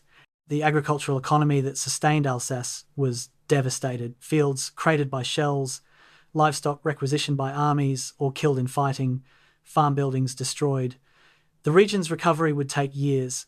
The psychological trauma inflicted on civilian population, 4 years of German occupation, followed by liberation, that came as violent battle would persist for generations. Children who experienced the Colmar fighting exhibited behavioral problems decades later. The psychiatric concept of collective trauma was essentially invented studying Alsatian civilians after the war. The financial cost of the Colmar operation, while difficult to calculate precisely, runs to billions in contemporary francs.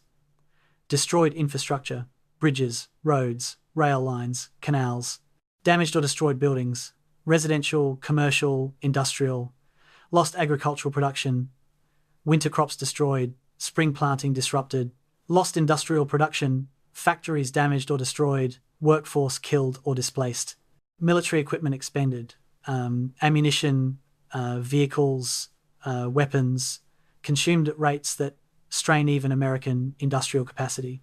The French government, nearly bankrupt and dependent on American aid, cannot afford reconstruction from domestic revenues. American aid programs will eventually fund most rebuilding, adding to the complicated politics of gratitude and resentment that characterize post-war Franco-American relations. The bill for eliminating the Colmar Pocket will be paid for decades. The memorialization of Colmar casualties reveals how nations remember warfare differently. American cemeteries in France receive meticulous maintenance, white crosses in perfect rows, each soldier's name preserved. French military cemeteries are equally maintained, though less visited by tourists. German cemeteries in Alsace contain thousands of soldiers, but receive minimal French maintenance. They were invaders, occupiers, their deaths less worthy of honor. Civilian dead from the battle have no collective memorial, their deaths absorbed into general war casualty statistics. The asymmetry of remembrance reflects politics of memory. Military deaths are honored according to national narratives. Civilian deaths are forgotten, yet the civilian suffering was equally intense, their deaths equally permanent, their survivors' grief equally valid. History's failure to memorialize civilian casualties in proportion to military ones reflects not their insignificance but history's bias toward military narrative. By late February, as survivors are evacuated, dead are buried, and administrative accounting concludes, the full cost becomes undeniable. 28,000 Allied soldiers killed or wounded, 33,000 German casualties, 4,000 civilians dead, 50,000 suffering frostbite or psychological trauma, financial destruction measuring billions, an entire region traumatized, and for what strategic gain? The Colmar Pocket was eliminated, the Rhine front was tidied, The Allies could now focus on crossing into Germany proper, but the pocket had never threatened Allied strategic position. Its elimination, while militarily prudent, contributed nothing irreplaceable to Germany's defeat. The cost was paid, the strategic benefit was marginal. The gap between sacrifice and achievement is the Colmar Pocket's enduring tragedy. Soldiers who survived understood this immediately. Historians would acknowledge it decades later. The dead, of course, had no opinion. They had paid the full price for a battle that history would barely remember. March 10th, 1945. In a prisoner interrogation center near Nancy, American intelligence officers sit across a table from General Siegfried Rasp, former commander of German 19th Army, and ask him the question that haunts the entire Colmar operation: why didn't you withdraw in November? Rasp, who has been captured after the Rhine crossing, looks at his interrogators with something between contempt and pity. You ask why I did not withdraw, he says, through a translator. As if the decision was mine to make. As if military logic mattered more than the Führer's orders.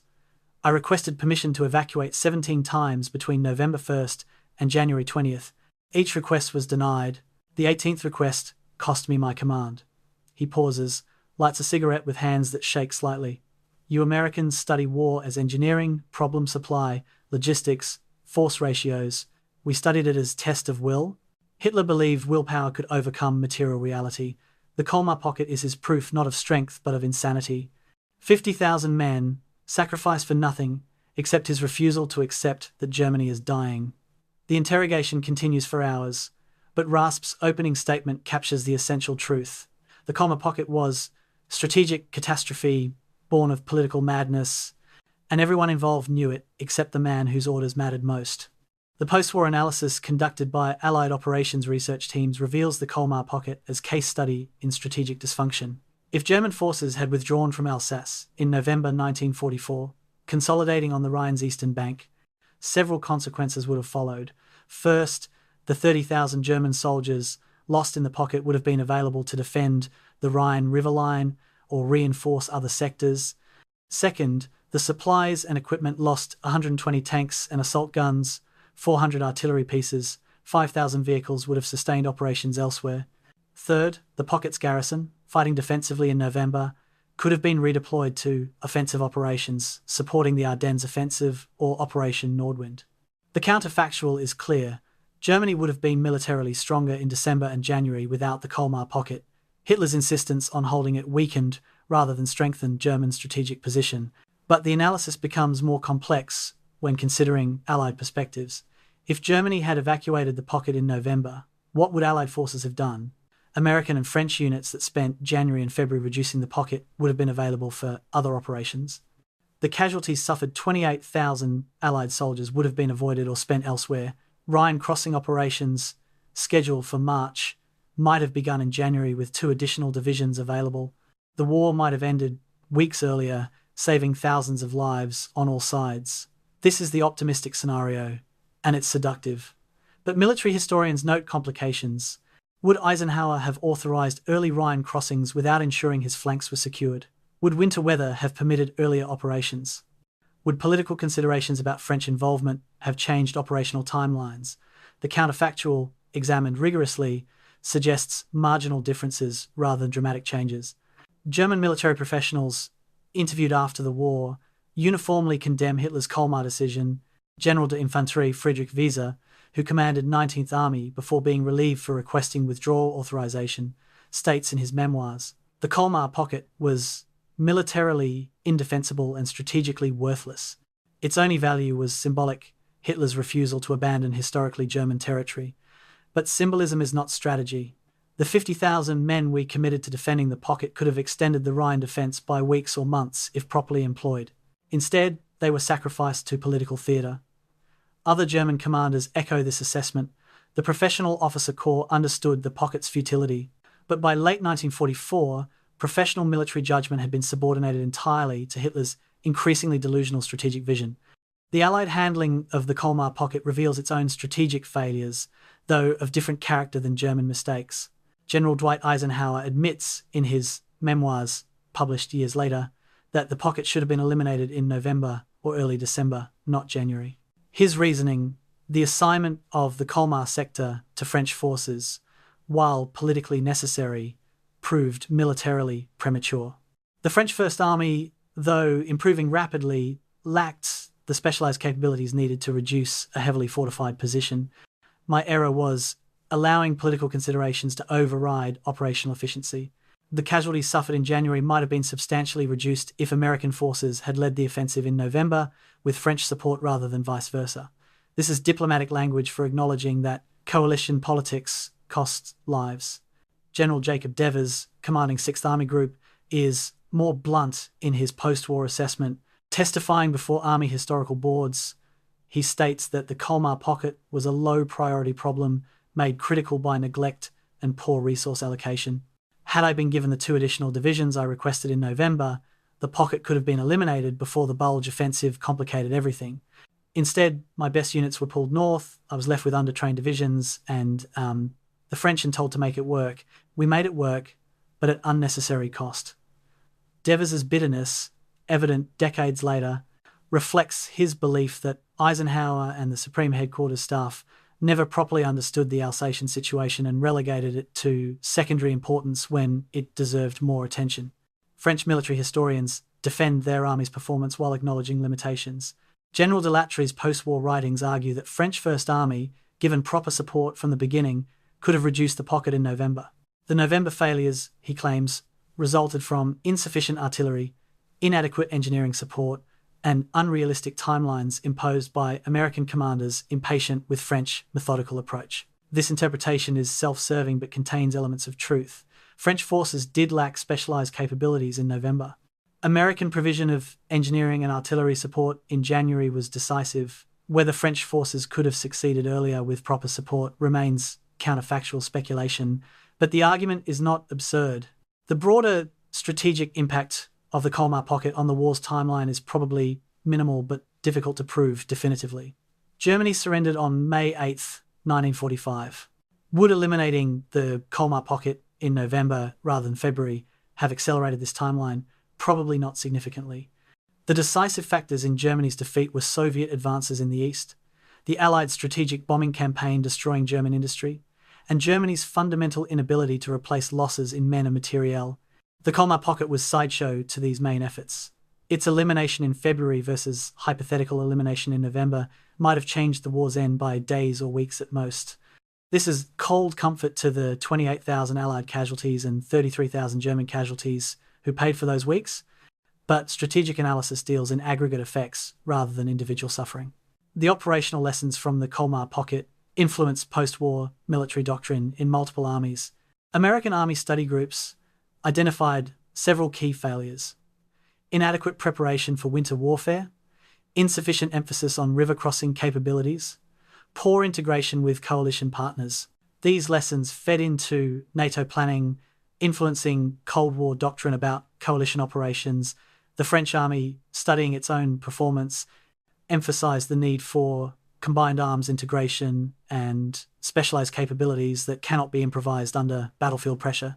The German Bundeswehr, reconstituted in the 1950s, studied the Colmar Pocket as example of how political interference in military decisions leads to catastrophe. The battle became case study in what not to do. The human cost analysis reveals the most damning indictment of the Colmar operation. Military operations research teams, calculating efficiency in brutal terms, determined that the pocket's elimination cost approximately 18 Allied casualties per square kilometre of territory recaptured. This rate is extraordinarily high compared to roughly 7 casualties per square kilometre during the Normandy campaign or 12 during the Rhineland campaign. The Colmar Pocket was, by this metric, one of the costliest Allied operations of the entire war relative to territory gained. The reasons are clear in retrospect: attacking prepared defences in winter, inadequate preparation, coalition coordination problems, and defenders' advantage in fortified positions. Every factor that could make an offensive costly was present in the Colmar operation. The alternative operational approaches, wargamed extensively in post-war analyses, suggest several ways casualties might have been reduced. First option: contain and starve. Surround the pocket, cut its supply lines, wait for defenders to deplete ammunition and food. This approach would have taken months, but might have induced surrender with minimal casualties. It was rejected because it tied down Allied forces needed elsewhere and was politically unacceptable to French government demanding immediate liberation. Second option, limited objective attack. Reduce the pocket gradually, taking only the most vulnerable positions, accepting slower progress in exchange for lower casualties. Rejected because it would have extended operations unacceptably. Third option, overwhelming force concentration. Commit 5 or 6 divisions instead of 3 or 4, accepting that this starves other sectors of resources. Rejected because the Bulge and Nordwind required those divisions elsewhere. The final assessment, compiled by military historians in the 1970s with access to all archives, concludes the Colmar Pocket represents failure at multiple levels of command. Hitler's failure to authorize sensible withdrawal, Eisenhower's failure to prioritize its elimination earlier, Devers's failure to adequately prepare French forces, Delatre's failure to acknowledge his army's limitations. The result was a costly, protracted operation that achieved necessary but strategically marginal objectives at human cost, disproportionate to military value. The soldiers who fought there displayed courage and competence. The commanders who directed them displayed varying degrees of political sensitivity and strategic obtuseness. The battle should have been won faster, cheaper, and earlier. That it wasn't reflects poorly on Allied military leadership at the highest levels. Yet, some historians argue for more sympathetic interpretation. Coalition warfare is inherently messy. Political considerations cannot be ignored in wars fought by alliances.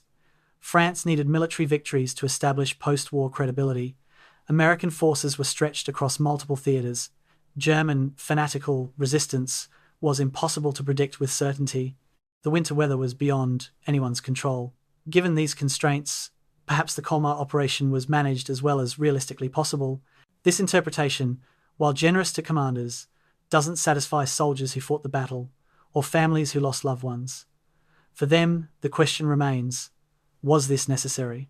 Could different decisions have saved lives? The answers, lost in counterfactual speculation, provide no comfort. The most poignant question raised by veterans groups after the war is simpler and more personal. What would you tell a mother whose son died at Colmar? What strategic achievement justifies her loss? The honest answer that her son died eliminating a German salient that existed only because Hitler was insane and that was allowed to persist because Allied commanders misjudged French capabilities provides no consolation. So official communications speak of valor, sacrifice, and necessary operations in service of victory. These platitudes are true but incomplete. The fuller truth is that her son died, along with thousands of others, in a battle that was strategically marginal, operationally mismanaged, and humanly catastrophic. That truth is too bitter for official commemoration. But it's the truth nonetheless. The Colmar Pocket was eliminated, Germany was defeated, victory was achieved, but the cost was higher than necessary, and the benefit was smaller than promised. That gap between cost and benefit is the operation's enduring legacy and its permanent stain on Allied operational planning in World War II's final year, December 2nd, 2004. An elderly man stands in Jebsheim's small town square during the 60th anniversary commemoration of the battle that destroyed this village. He is 83 years old, one of perhaps 30 American veterans still alive who fought here.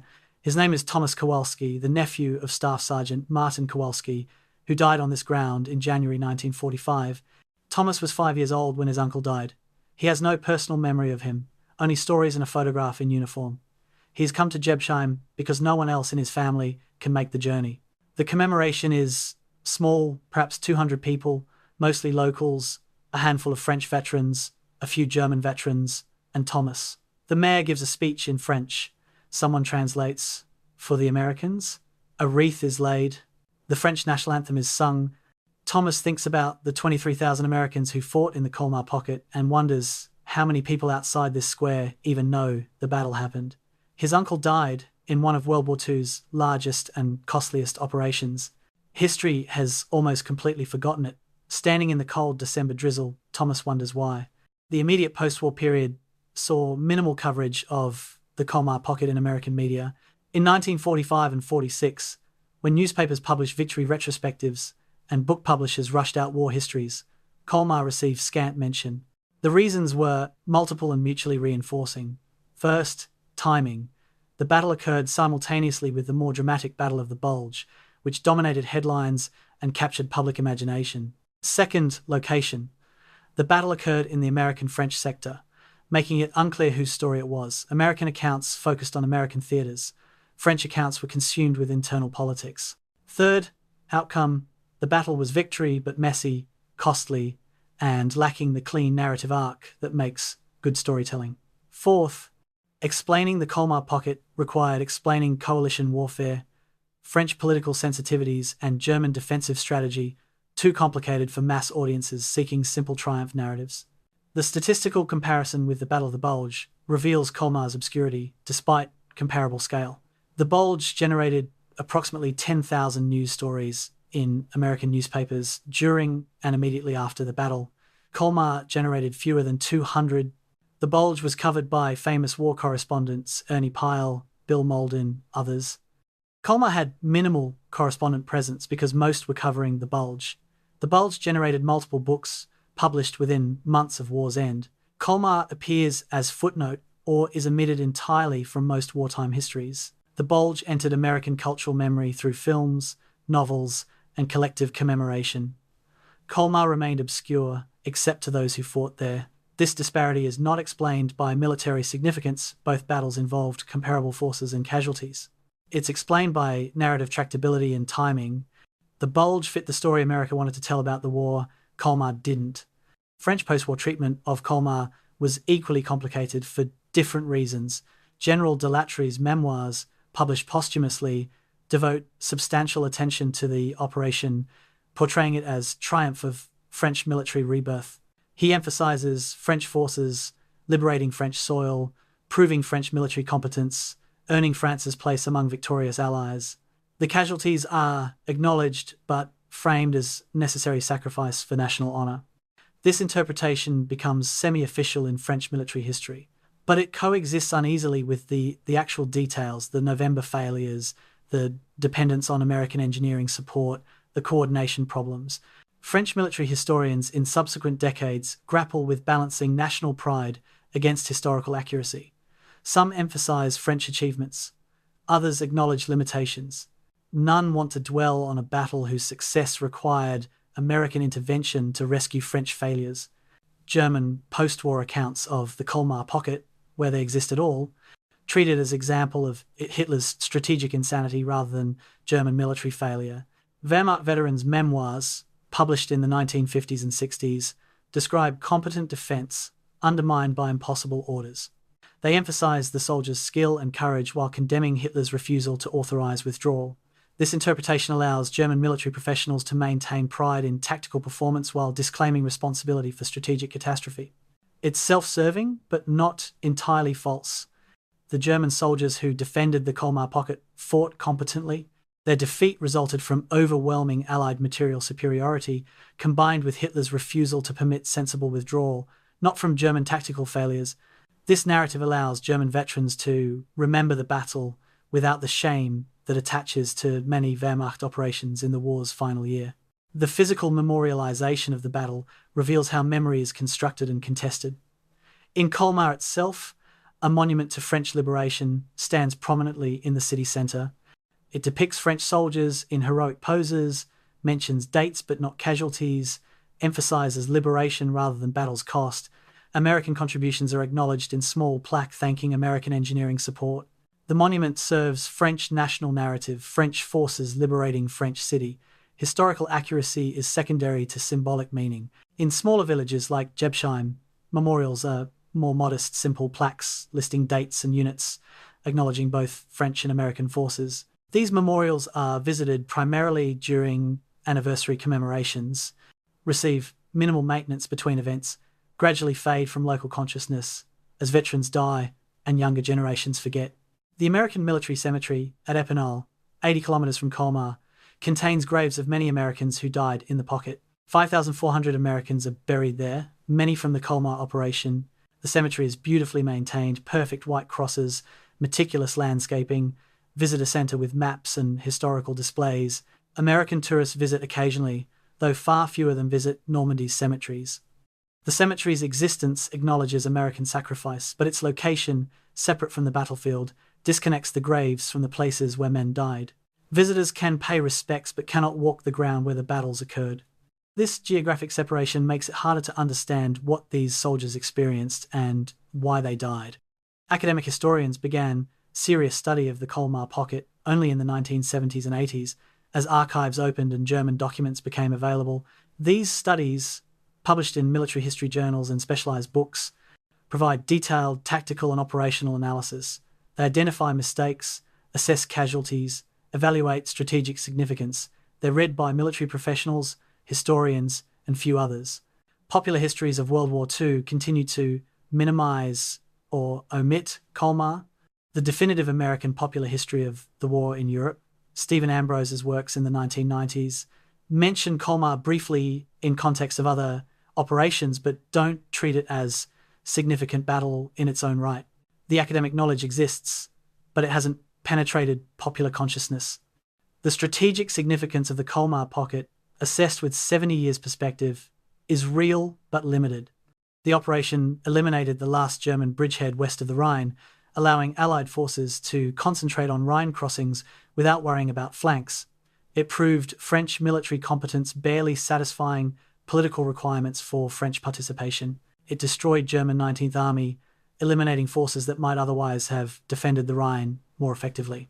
These achievements are not trivial, but they didn't change the war's trajectory. Germany was losing regardless of Colmar's outcome. The question is whether the pocket's elimination accelerated Germany's defeat enough to justify 28,000 Allied casualties and 33,000 German casualties. The answer is probably no, but this is counterfactual speculation that history cannot definitively answer. The veterans who survived the Colmar Pocket carried the battle with them for the rest of their lives. Interviews conducted for oral history projects in the 1990s and 2000s reveal common patterns. Most veterans didn't speak about their experiences for decades after the war. When they did, they emphasized specific remembered details: the cold, the fear, the friends lost, rather than strategic context. Many expressed confusion about the battle's purpose and resentment that their sacrifice went unrecognized. A veteran from the 75th Division, interviewed in 1998, "We fought just as hard as guys in the Bulge, took just as many casualties, but nobody knows we were there. I stopped mentioning Colmar at VFW because nobody had heard of it. It's like we fought in a battle that didn't count." This sentiment, repeated across hundreds of veteran interviews, captures the painful disconnect between lived experience and historical memory. The final veteran reunions, held in the early 21st century as survivors aged into their 80s and 90s, had the quality of last gatherings of forgotten tribe. American and French veterans met at Colmar, Jebsheim, and Nordwind for commemorations that grew smaller each year. They shared memories, posed for photographs, placed wreaths at monuments. They were honoured by local officials and ignored by international media. The last significant reunion, in 2009, attracted perhaps 50 veterans, total American, French, and German together, all old men remembering battles fought 64 years earlier. They understood that they were the last generation with living memory of the battle, that when they died, the Colmar Pocket would become purely historical rather than living memory. Some found this thought sad. Others accepted it as inevitable. All understood that their battle had already been largely forgotten and would be completely forgotten within a generation. The lessons of the Colmar Pocket, to the extent history remembers to learn them, are multiple and sobering. Coalition warfare requires genuine integration, not merely parallel operations. Political considerations in warfare are legitimate but must be balanced against military reality. Fortified positions in winter are extraordinarily costly to assault and should be avoided if alternatives exist. Material superiority alone doesn't guarantee low casualties. Operational art matters. Strategic objectives should be proportional to likely costs, and commanders should be honest about these calculations. These lessons were learned painfully by those who fought at Colmar, written up in military studies, then largely ignored because the battle itself was forgotten. The institutional memory of armies is short, and lessons from forgotten battles are rarely retained. The most profound lesson, perhaps, is about memory itself. History remembers what fits convenient narratives and forgets what doesn't. The Colmar Pocket was messy, costly, politically complicated, and strategically marginal. It didn't fit the story America wanted to tell about World War II, a story of clear-cut victories, uncomplicated heroism, and inevitable triumph. So it was forgotten. The soldiers who fought there understood, before they died, that their battle would not be remembered, like Normandy or the Bulge. They made peace with this obscurity or didn't, but either way they couldn't change it. Their sacrifice was real. The battle's importance was real. But historical memory is selective, and not all who serve will be remembered. This is perhaps the cruelest aspect of the Colmar Pocket's legacy, not just that it happened, not just that it cost so much, but that it would be forgotten by the very nation that demanded it be fought.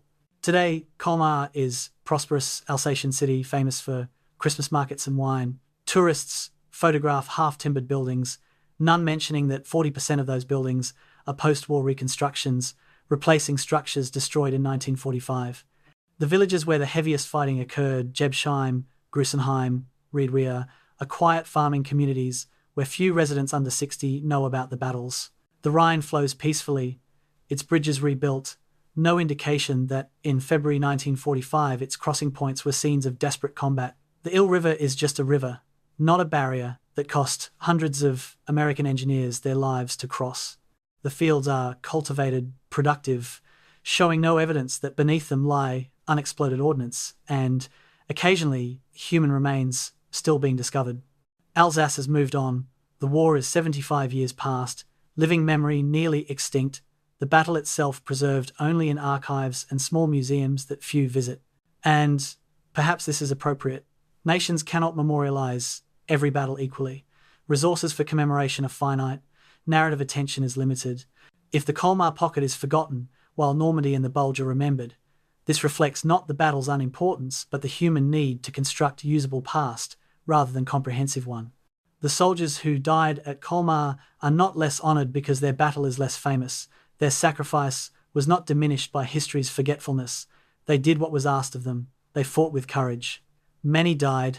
Those who survived carried the burden of memory. They're nearly all gone now, and with them dies the living connection to this forgotten battle.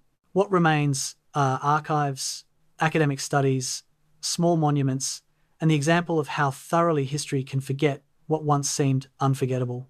The Colmar Pocket was one of the largest and costliest Allied operations of World War II's final year. 60,000 casualties, 16,000 buildings destroyed, an entire region traumatized.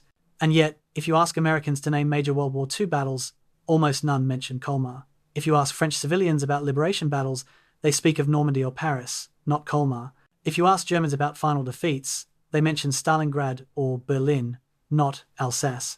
The battle that consumed so many lives and such material resources has vanished from collective memory, preserved only by specialists and the handful of veterans who carried it to their graves. This is the final tragedy of the Colmar Pocket. Not that it was fought, not that it cost so much, but that it is forgotten. The soldiers who died there deserved better. But history, as always, remembers what it chooses and forgets the rest. The Colmar Pocket is the forgotten victory, a major battle that history decided was too complicated, too costly, and too inconvenient to remember. And so it faded, leaving only archives, small monuments, and the fading memories of very old men who once fought in frozen Alsatian villages for reasons that even they couldn't fully articulate, in a battle that the world would forget before they died.